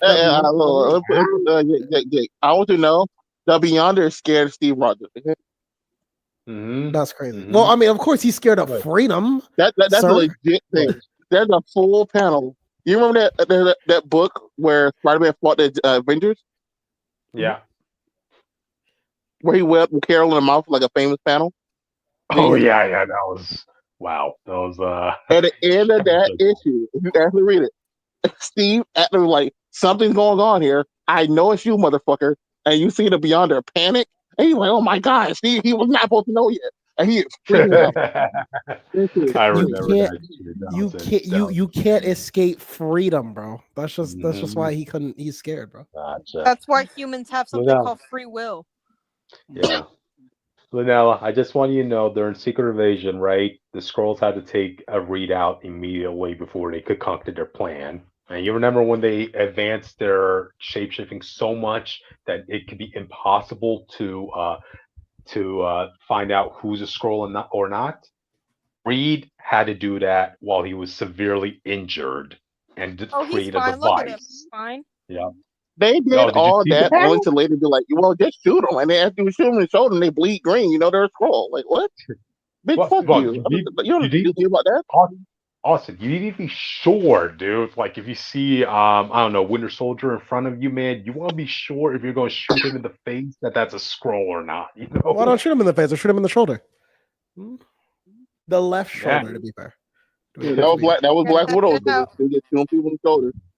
Gotcha. But just saying, Reed had to create a device with alien scraps in order to show people who's a scroll or not. In a fucking cave. Also, it was so terrible. I don't know if people remember, right after that, wasn't that the reveal that the whole reason the Skrulls even attacked the Illuminati, and they kept trying to make the Illuminati a bad deal, a bad thing? Yeah, because they're kind of assholes. You put like fucking assholes, like that. Man. Mm-hmm. Something like that. You can be assholes, but sometimes got to do asshole things to keep people safe. Why do you think T'Challa? The problem is every time they did an asshole thing, they failed, and then they act like they didn't fail. Mm-hmm. No, because they did fail. I think that was kind of obvious from the beginning. Oh, by the way, guys, like when we talked about Kamala replacing Reed, I just want y'all to keep in mind Kamala was smart enough to be employed by Norman Osborn. So if she has some brains, to be fair, she wasn't a scientist. She was not a scientist. Yeah, in that book she was. She was working in a lab. Yeah, I mean, she was working in a lab, but she wasn't building stuff. There's no piece of tech in that book that she built.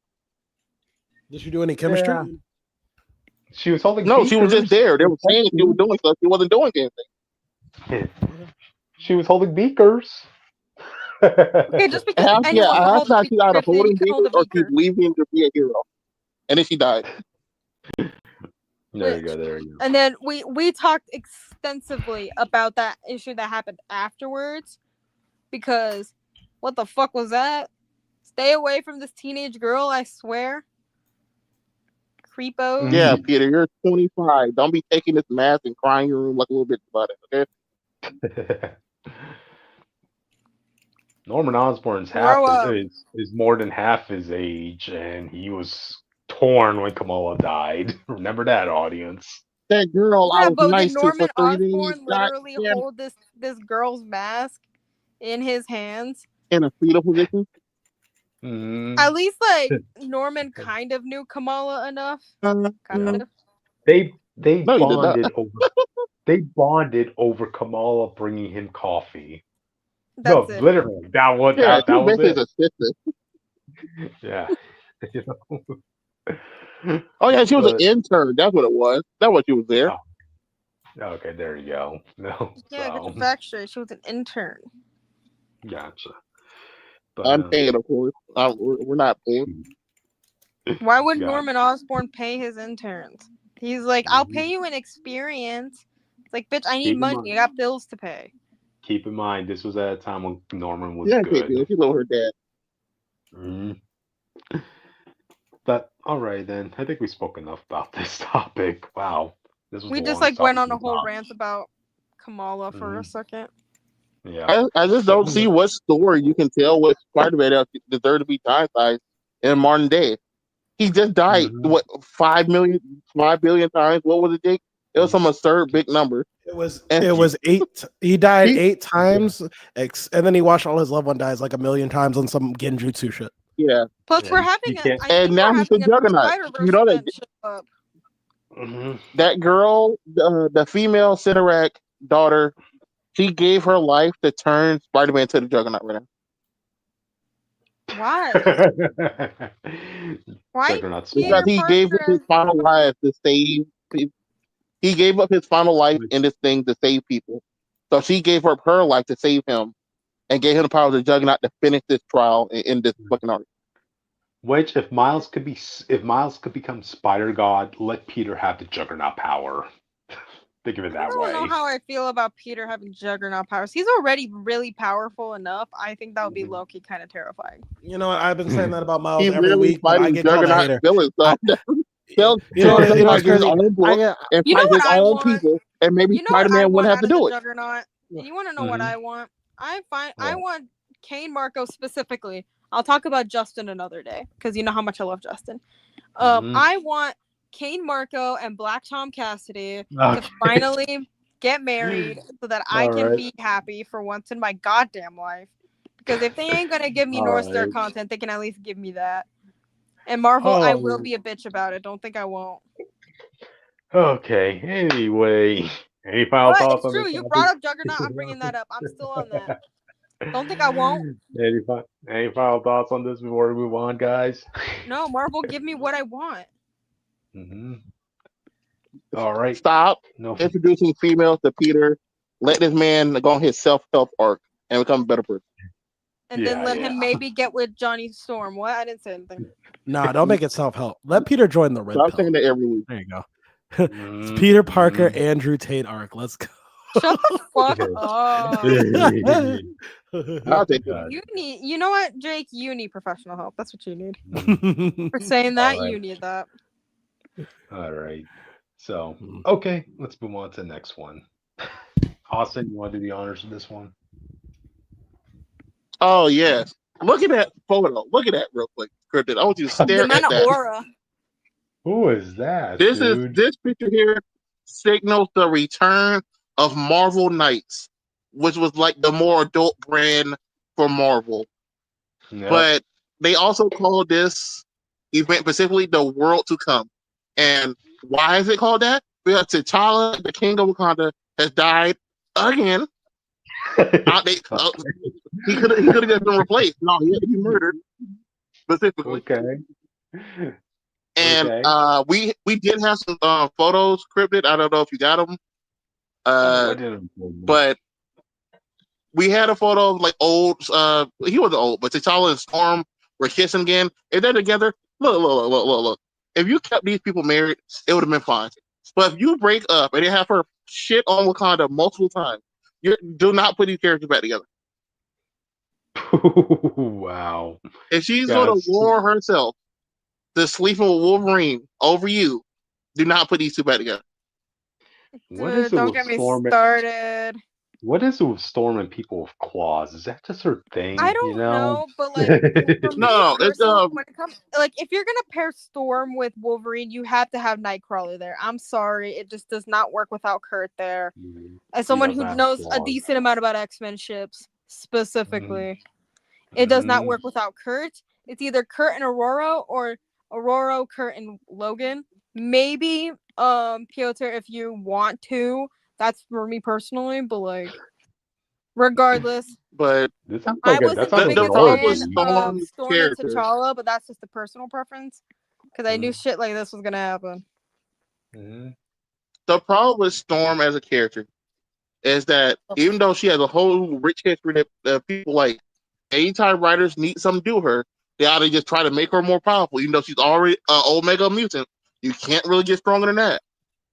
And when it comes to relationships, they like to just throw her back Wolverine, and like that's their fault too. And then you know what else, Cryptid? After she do that, she'll go talk and have dinner with Doom just because, even when they have nothing to talk about. Good Lord! And I want you to know her current ongoing, which only has like 6 issues, has done all 3 of those things. Man, just because Storm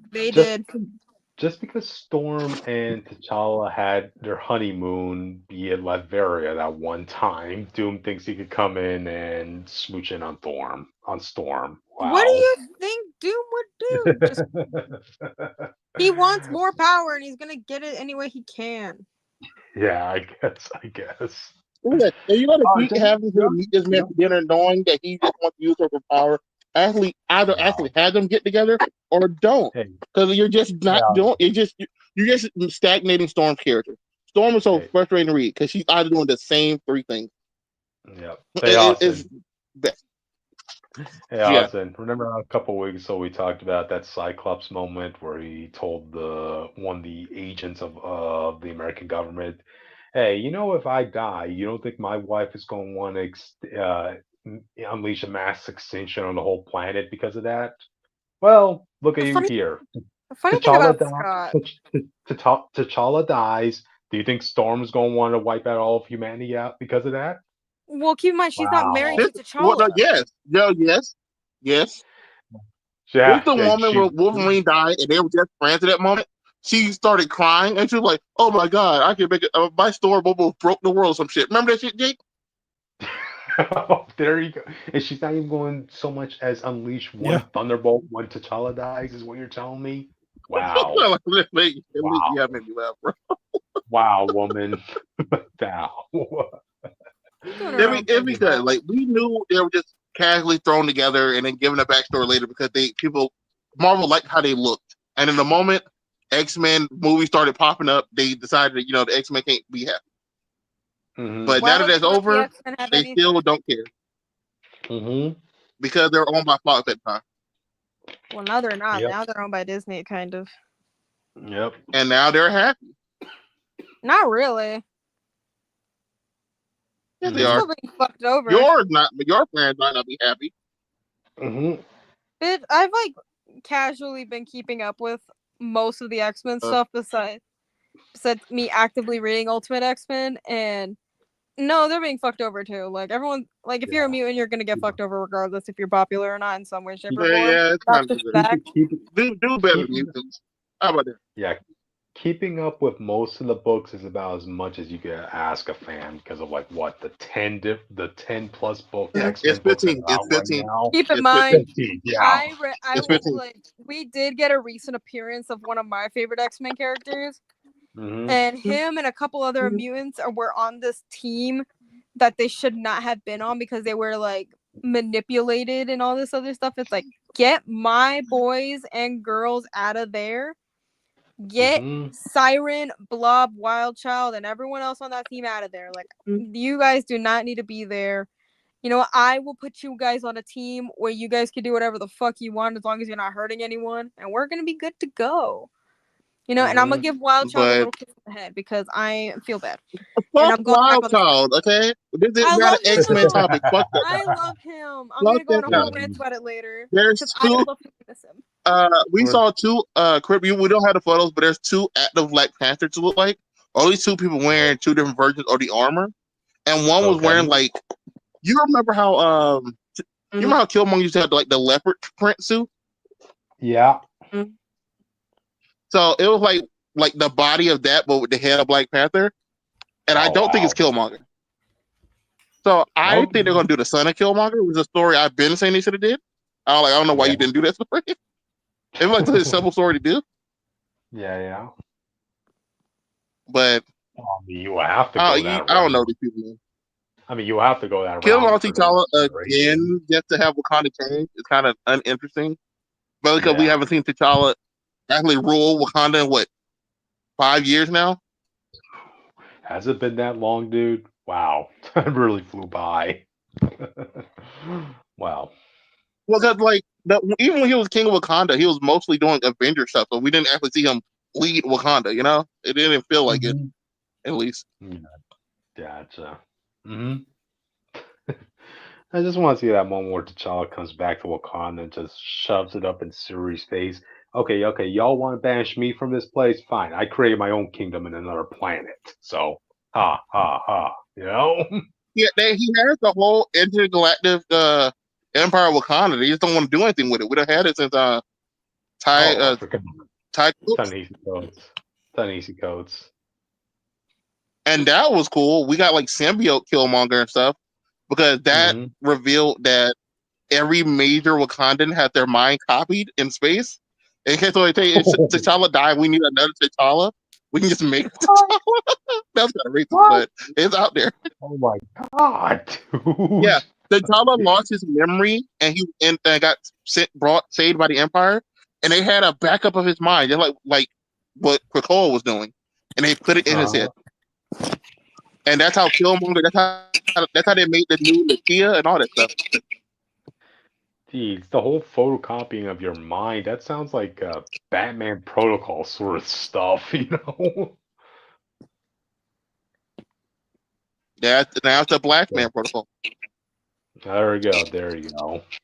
So, yeah. Yeah, I don't know. I just want to let I me don't know know. if I randomly leave, my phone died. Gotcha. But yeah, this is the second to last topic anyway. So, alright, audience. I mean, yeah, Joe Quesada is coming back to write this. Also, Christopher Priest is coming back too. I mean, he had his mark at Black Panther comics before. So, yeah, we'll see where Yeah, this goes. that's what people are excited about. But now every time you see Joe Quesada, it's like, God, the man who makes bad choices. Why is he here today? What does he plan to ruin today? His legacy will always be about about all the tainting he did to certain characters, certain IPs. So, alrighty. All right. Any final thoughts on this, Austin, before we move on? The artwork looks cool. Mm-hmm. I don't know. I hope for the best because we need a good Black Panther story. But with T'Challa being dead again, it's already kind of disheartening.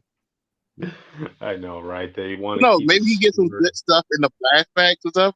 So we get a scene. Like I said, we get a scene of him in the storm. We don't know if that's current. We don't know if that's past or anything. So maybe we still gonna get something. That's true. Feed T'Challa, please. Man, I'm just looking at this cover, and all I can think of is this seems more like Moon Knight than T'Challa. You know, maybe it's just everything is white here. You know, so. Yeah, that threw me off too. I thought it was like a representation of Khonshu or something. I didn't know what was happening first. This was the first image we saw, and it didn't take like nothing to do with Black Panther first. And then we got all the other photos. True. So, all right, then, audience. That's it for the second to last topic. So, I guess I thought this was the last topic. I messed up. Oh, wait. I think we have time. Never mind. We have extra time and a lot of books, so I just want to get this off my plate. So, because for once I have 4 books to review, so I'm getting one off the way. Have fun. I'm gonna read this one comic that they put on Marvel Unlimited. As my boy. Yeah, I have a couple books to talk about tomorrow too. That's why I wanted. That's what I'm saying. Everyone has like a lot, and so I'm like, everyone has a lot, so I'm just getting this out the way. So Cryptid, you weren't here. Apparently, Pokemon is doing their first ever time skip, canonically. Okay. So I went back to watch Pokemon Horizons, a show that I've talked about before. For those who don't know, this is about Liko, Roy, and Dot, new members of the Rising Bolt Tacklers, a team of explorers led by a former Pokemon professor named Freed and his Captain Pikachu. They're on the quest for 6 legendary-esque Pokemon and a shiny black Rayquaza. Along the way, they fight an enemy team called. But along the way, they're up against a villain team called the Explorers, who that's their name. It's generic, I know, and they want to capture these Pokemon for their own nefarious but undefined ends. I really liked season 1 of this show because season 1 was like a unique fresh feel for Pokemon. It's a lot different from your typical Pokemon anime. Someone explained this to me in a way I actually did like. Pokemon was a sports anime with Pokemon in it. And this is like an adventure. This is an adventure show, basically. Okay. So there's a lot more focus on character development and character progression, and I think a lot more focus on the mystery aspect of getting the characters. I think every arc introduces a new mystery that you kind of want to know a little bit more about. And the characters are, they're natural breathing characters that develop. Like Liko at the start of season 1 is so far removed from Liko by the end of season 1. Even though they act the same, they have the same surface level personality types. Liko's decision making has drastically changed. In terms of battling, yes, but in terms of what they stand for and how Liko would interact in a situation has changed drastically. What's up? I saw the episode, bro. Yeah, that's not the. Yeah, I'm saying the Liko. I'm saying surface level personality is different than what decision making she would make from the beginning of the series. For instance, I think Dot's a perfect example of this. Dot becomes a character who's like a perfect shut-in, likes to be by herself. By the start of season 2, Dot is like gung ho about adventure. She wants to go on adventure. She wants to go outside. She wants to explore the world. Things like that. Liko, for instance, I think Roy is the only exception in characters that get development. But Liko is a character who starts off and she's very nervous. She's very unsure of herself. There are becomes a point in the series where I think like at some point a character will be mean to Liko, and she'll be like, "No, you're not going to treat me that way. Fuck you. I'll fight you right here, right now." Actually really did like that when she stood up for herself. No one had to prod her into doing it. She just did it on her own. Yeah. Say it again, Austin. You lose? No, she didn't lose because it was a cake. It was the cake battle episode. There you go. So, but yeah, another thing I do like about this show, and that Austin is getting at, is I actually like the pacing of these trainers better because of the type of series it is.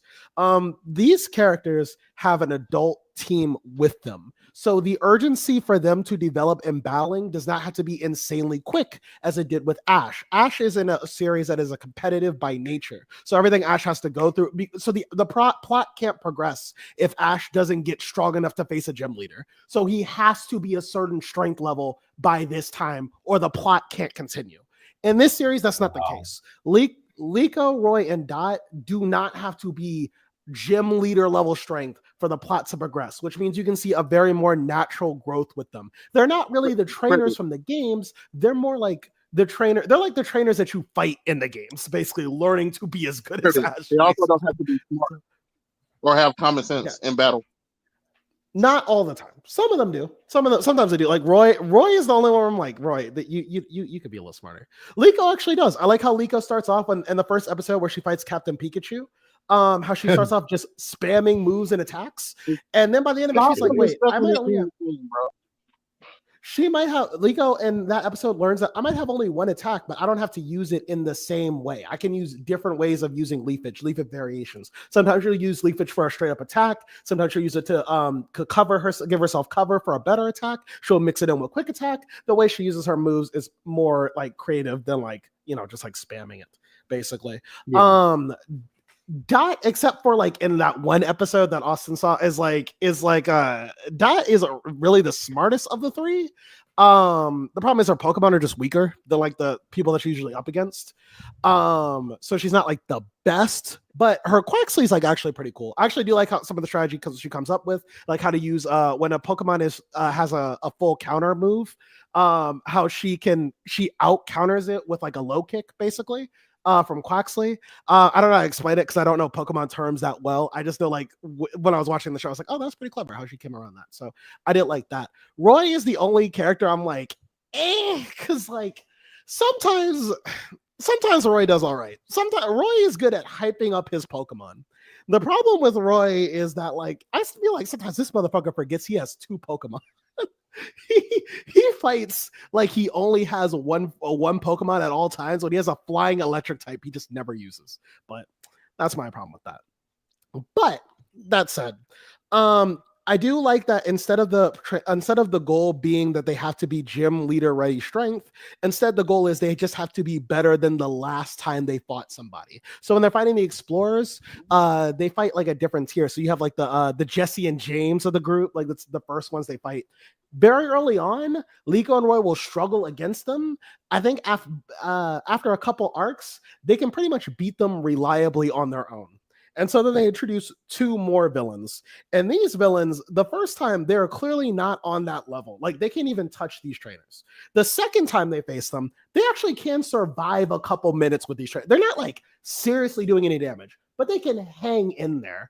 And those are the types of growth I like to see out of these three. I really do like seeing that. It just show that progression as well. While also keeping the villains intimidating as well. The adult cast actually really do enjoy. Freed is Freed might be a top 10 Pokemon character. Freed, people said he's like an Ash if he grew up and was like an adult. But I don't know if that's true. It's funny you should bring Ash because when you said this was the first time we see a time skip in like Pokemon, all I could think about was there does not exist a time skip for a Ketchum, man. Come on. Yeah, I guess so.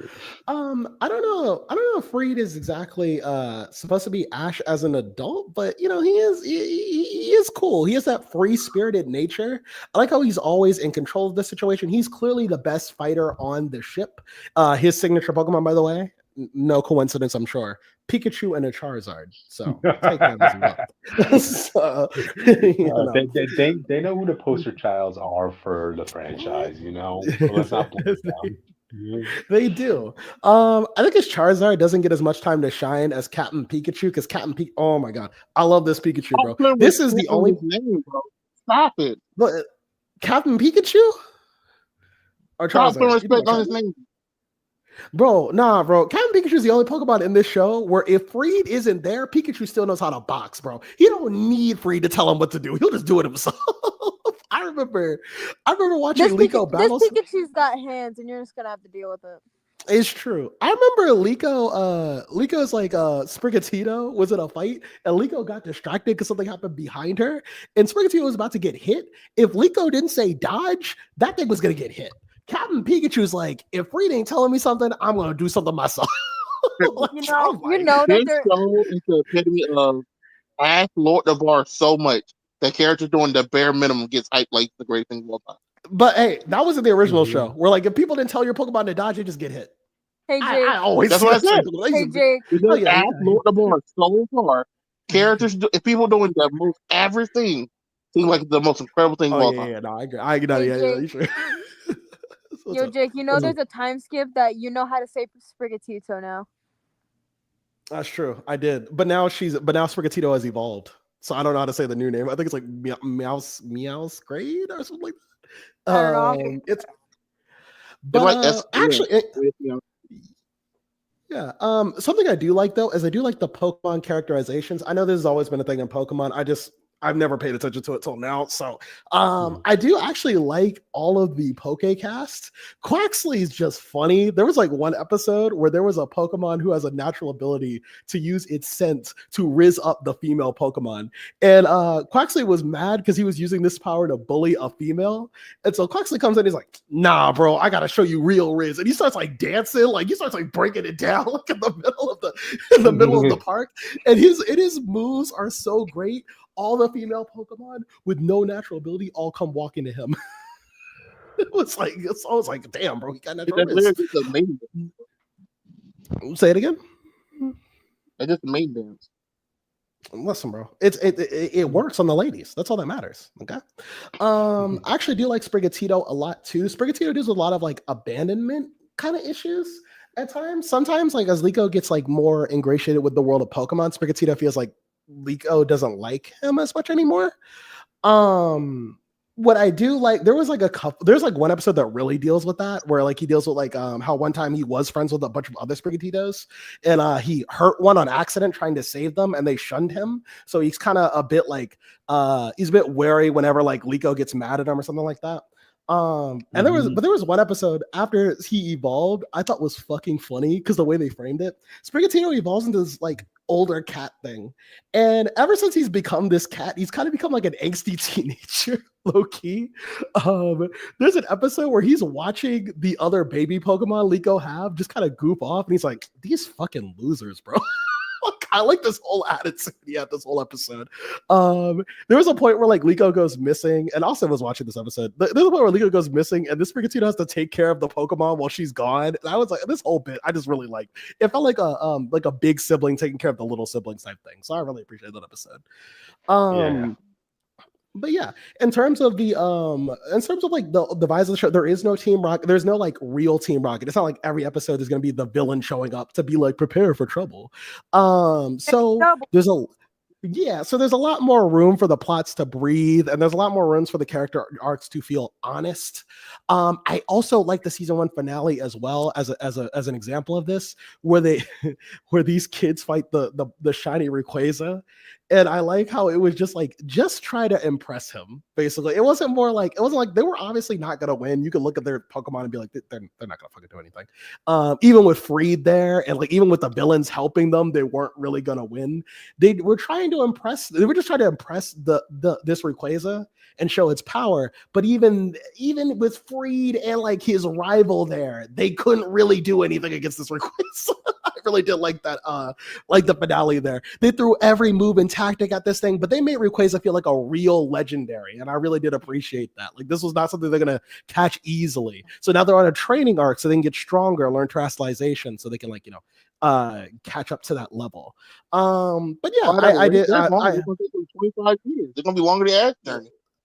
It might be, but listen, that's okay. Because Ash took forever just to win a league. They're taking forever to catch a Rayquaza, bro. That's all that matters. It's a shiny. I think one would be a bit more easier than the other, but yeah. Oh, speaking of which, that also is another thing too. The goal in this one is not to catch them all. It's just basically enjoying the Pokemon world. So I think, yeah. It's again, we're the competitive aspect of this Pokemon. The competitive aspect material, right? Wow. Well, the competitive aspect of this series is not there. There is no there is competitive battles. For instance, you did get to see Liko go up against her best friend from the first episode. That was actually a good battle too. I did like this battle too because Liko did get her ass whooped in the first episode. Come season 2, she actually does win that fight. I did appreciate that she did get her get back. But there is competitive stuff. Like they do fight like gym leaders sometimes, but it's not the main crux of the show. They're really fighting the gym leader so they can get to the thing that they want to get to. So that's like I said, they don't really have a lot of rivals. You're not going to get a Paul in this Pokemon series. I hate to say, but what is worth it? Say it again. What's his worth then? I don't care about people vibing. I want my villain. Well, you have this villain called Spinel, who so far has been kind of like more. Bro. Okay, I don't want anybody to call himself that. Listen. I like Spinel though because he actually is kind of more evil. He has than the other at least in terms of Pokemon villains, he's been more evil. I do remember the one episode too where he mind wiped Liko completely. He trapped her in an alley and mind wiped her, took her Pokemon and just left. I was like, oh damn, that kind of sucks. I've been told he did something way more fucked up later. I'm not saying fucked up as in he kills anybody, but I've been told he did something more oh, this dude's a fucking evil mastermind type thing later. So can't wait to see more of him. Every time he shows up though, he's usually a problem. Even Captain Pikachu can't really beat his Pokemon. But he does. Free does kind of get away before it really becomes a loss. But the fact that he was Free, bro. He proving Captain Pikachu's a fraud, bro. That's all I care about. Sounds out He ain't my Pikachu, so yeah. Nah, bro. He ain't the original Pikachu, but this Pikachu is always aura farming in every shot he gets. He always looking mad in aura, bro. I love this Pikachu, bro. But yeah, I do. Oh, another episode I did I want to point out too was how they talk about really not really. I'm gonna say it's complex because I don't see a lot in kids media, but it's not really complex anything other than the fact that we just don't see it that often. They had one episode. They have 2 episodes I really did appreciate for this. There was one about one of the adults, the chef on the ship, and he has this really silly argument with an old friend of his, but Liko sees it. And I like this episode because it points out something that as a kid you don't really think about till you get older. The point of the episode basically was that yeah, adults aren't that different from kids. They just know more, basically. So just because you're an adult doesn't mean you're perfect. It just means that you're more mature. And that's what that whole episode was about. Pretty immature adults, okay? Yeah. Jake, sorry to interrupt you, but I know how you're gonna feel about the new Devil May Cry anime. I don't know how you're gonna feel about it, but Evanescence just released a single for the show. I just wanted to bring that up, and it's really good from what I heard. That's cool. Yeah, that's all I want to say. If you want the song, I'll send it to you, but it's really good. Trust me. Hey, Jake, promise me you ain't gonna listen to that emo kids bullshit, okay? It's good. What were we saying, Cryptid? Yeah, to add to your point, dude, there's a difference between a minor league and a major league. Let's just put that out. Come on. Another episode. I don't see too many kids competing in the World Cup or the Olympics after all.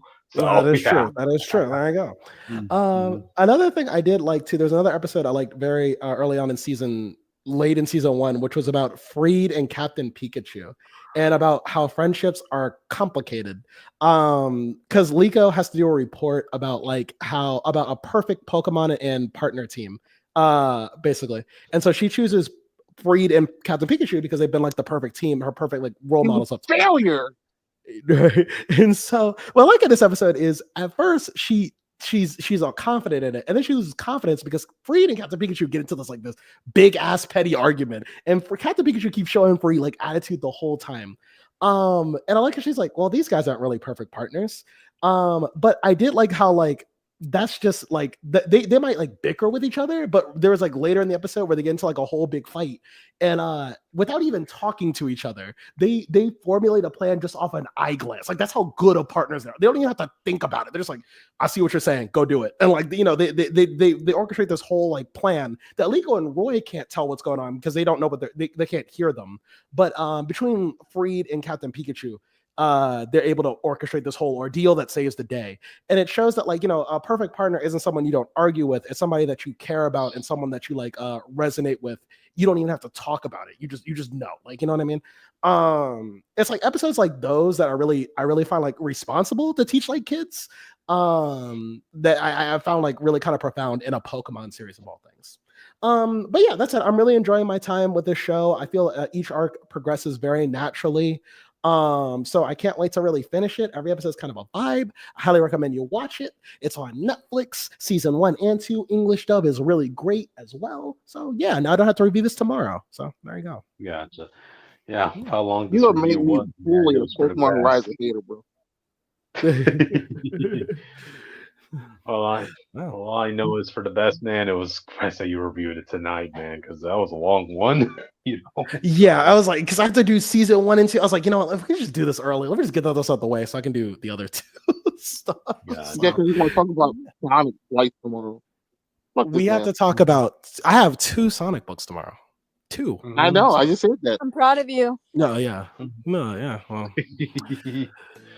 Gotcha. Well, I got a cringy Captain America book to talk about tomorrow, so yeah, look forward to that, audience. I hate it, bro. But yeah, we'll see you guys later. Tell Captain Pikachu to get past Wish me luck on my and then interview we'll tomorrow. You could probably wish luck with audience. He is not beating. He is not beating that woman's Garterbelt. Okay, all right. You say that. You say that. You're saying he can't even beat the villain team. You're thinking he's not beating the champion's Garterbelt. He can't. No. He can beat every villain but Spinel. That's the only one he's struggled with. He didn't lose. He just struggled. That guy isn't beating her. All right, and you know who she is. I'm not saying her name. All you know who I'm talking about. Okay, if you say, I'm just right. I've seen him do one fight. He's not that guy now. Okay. All right.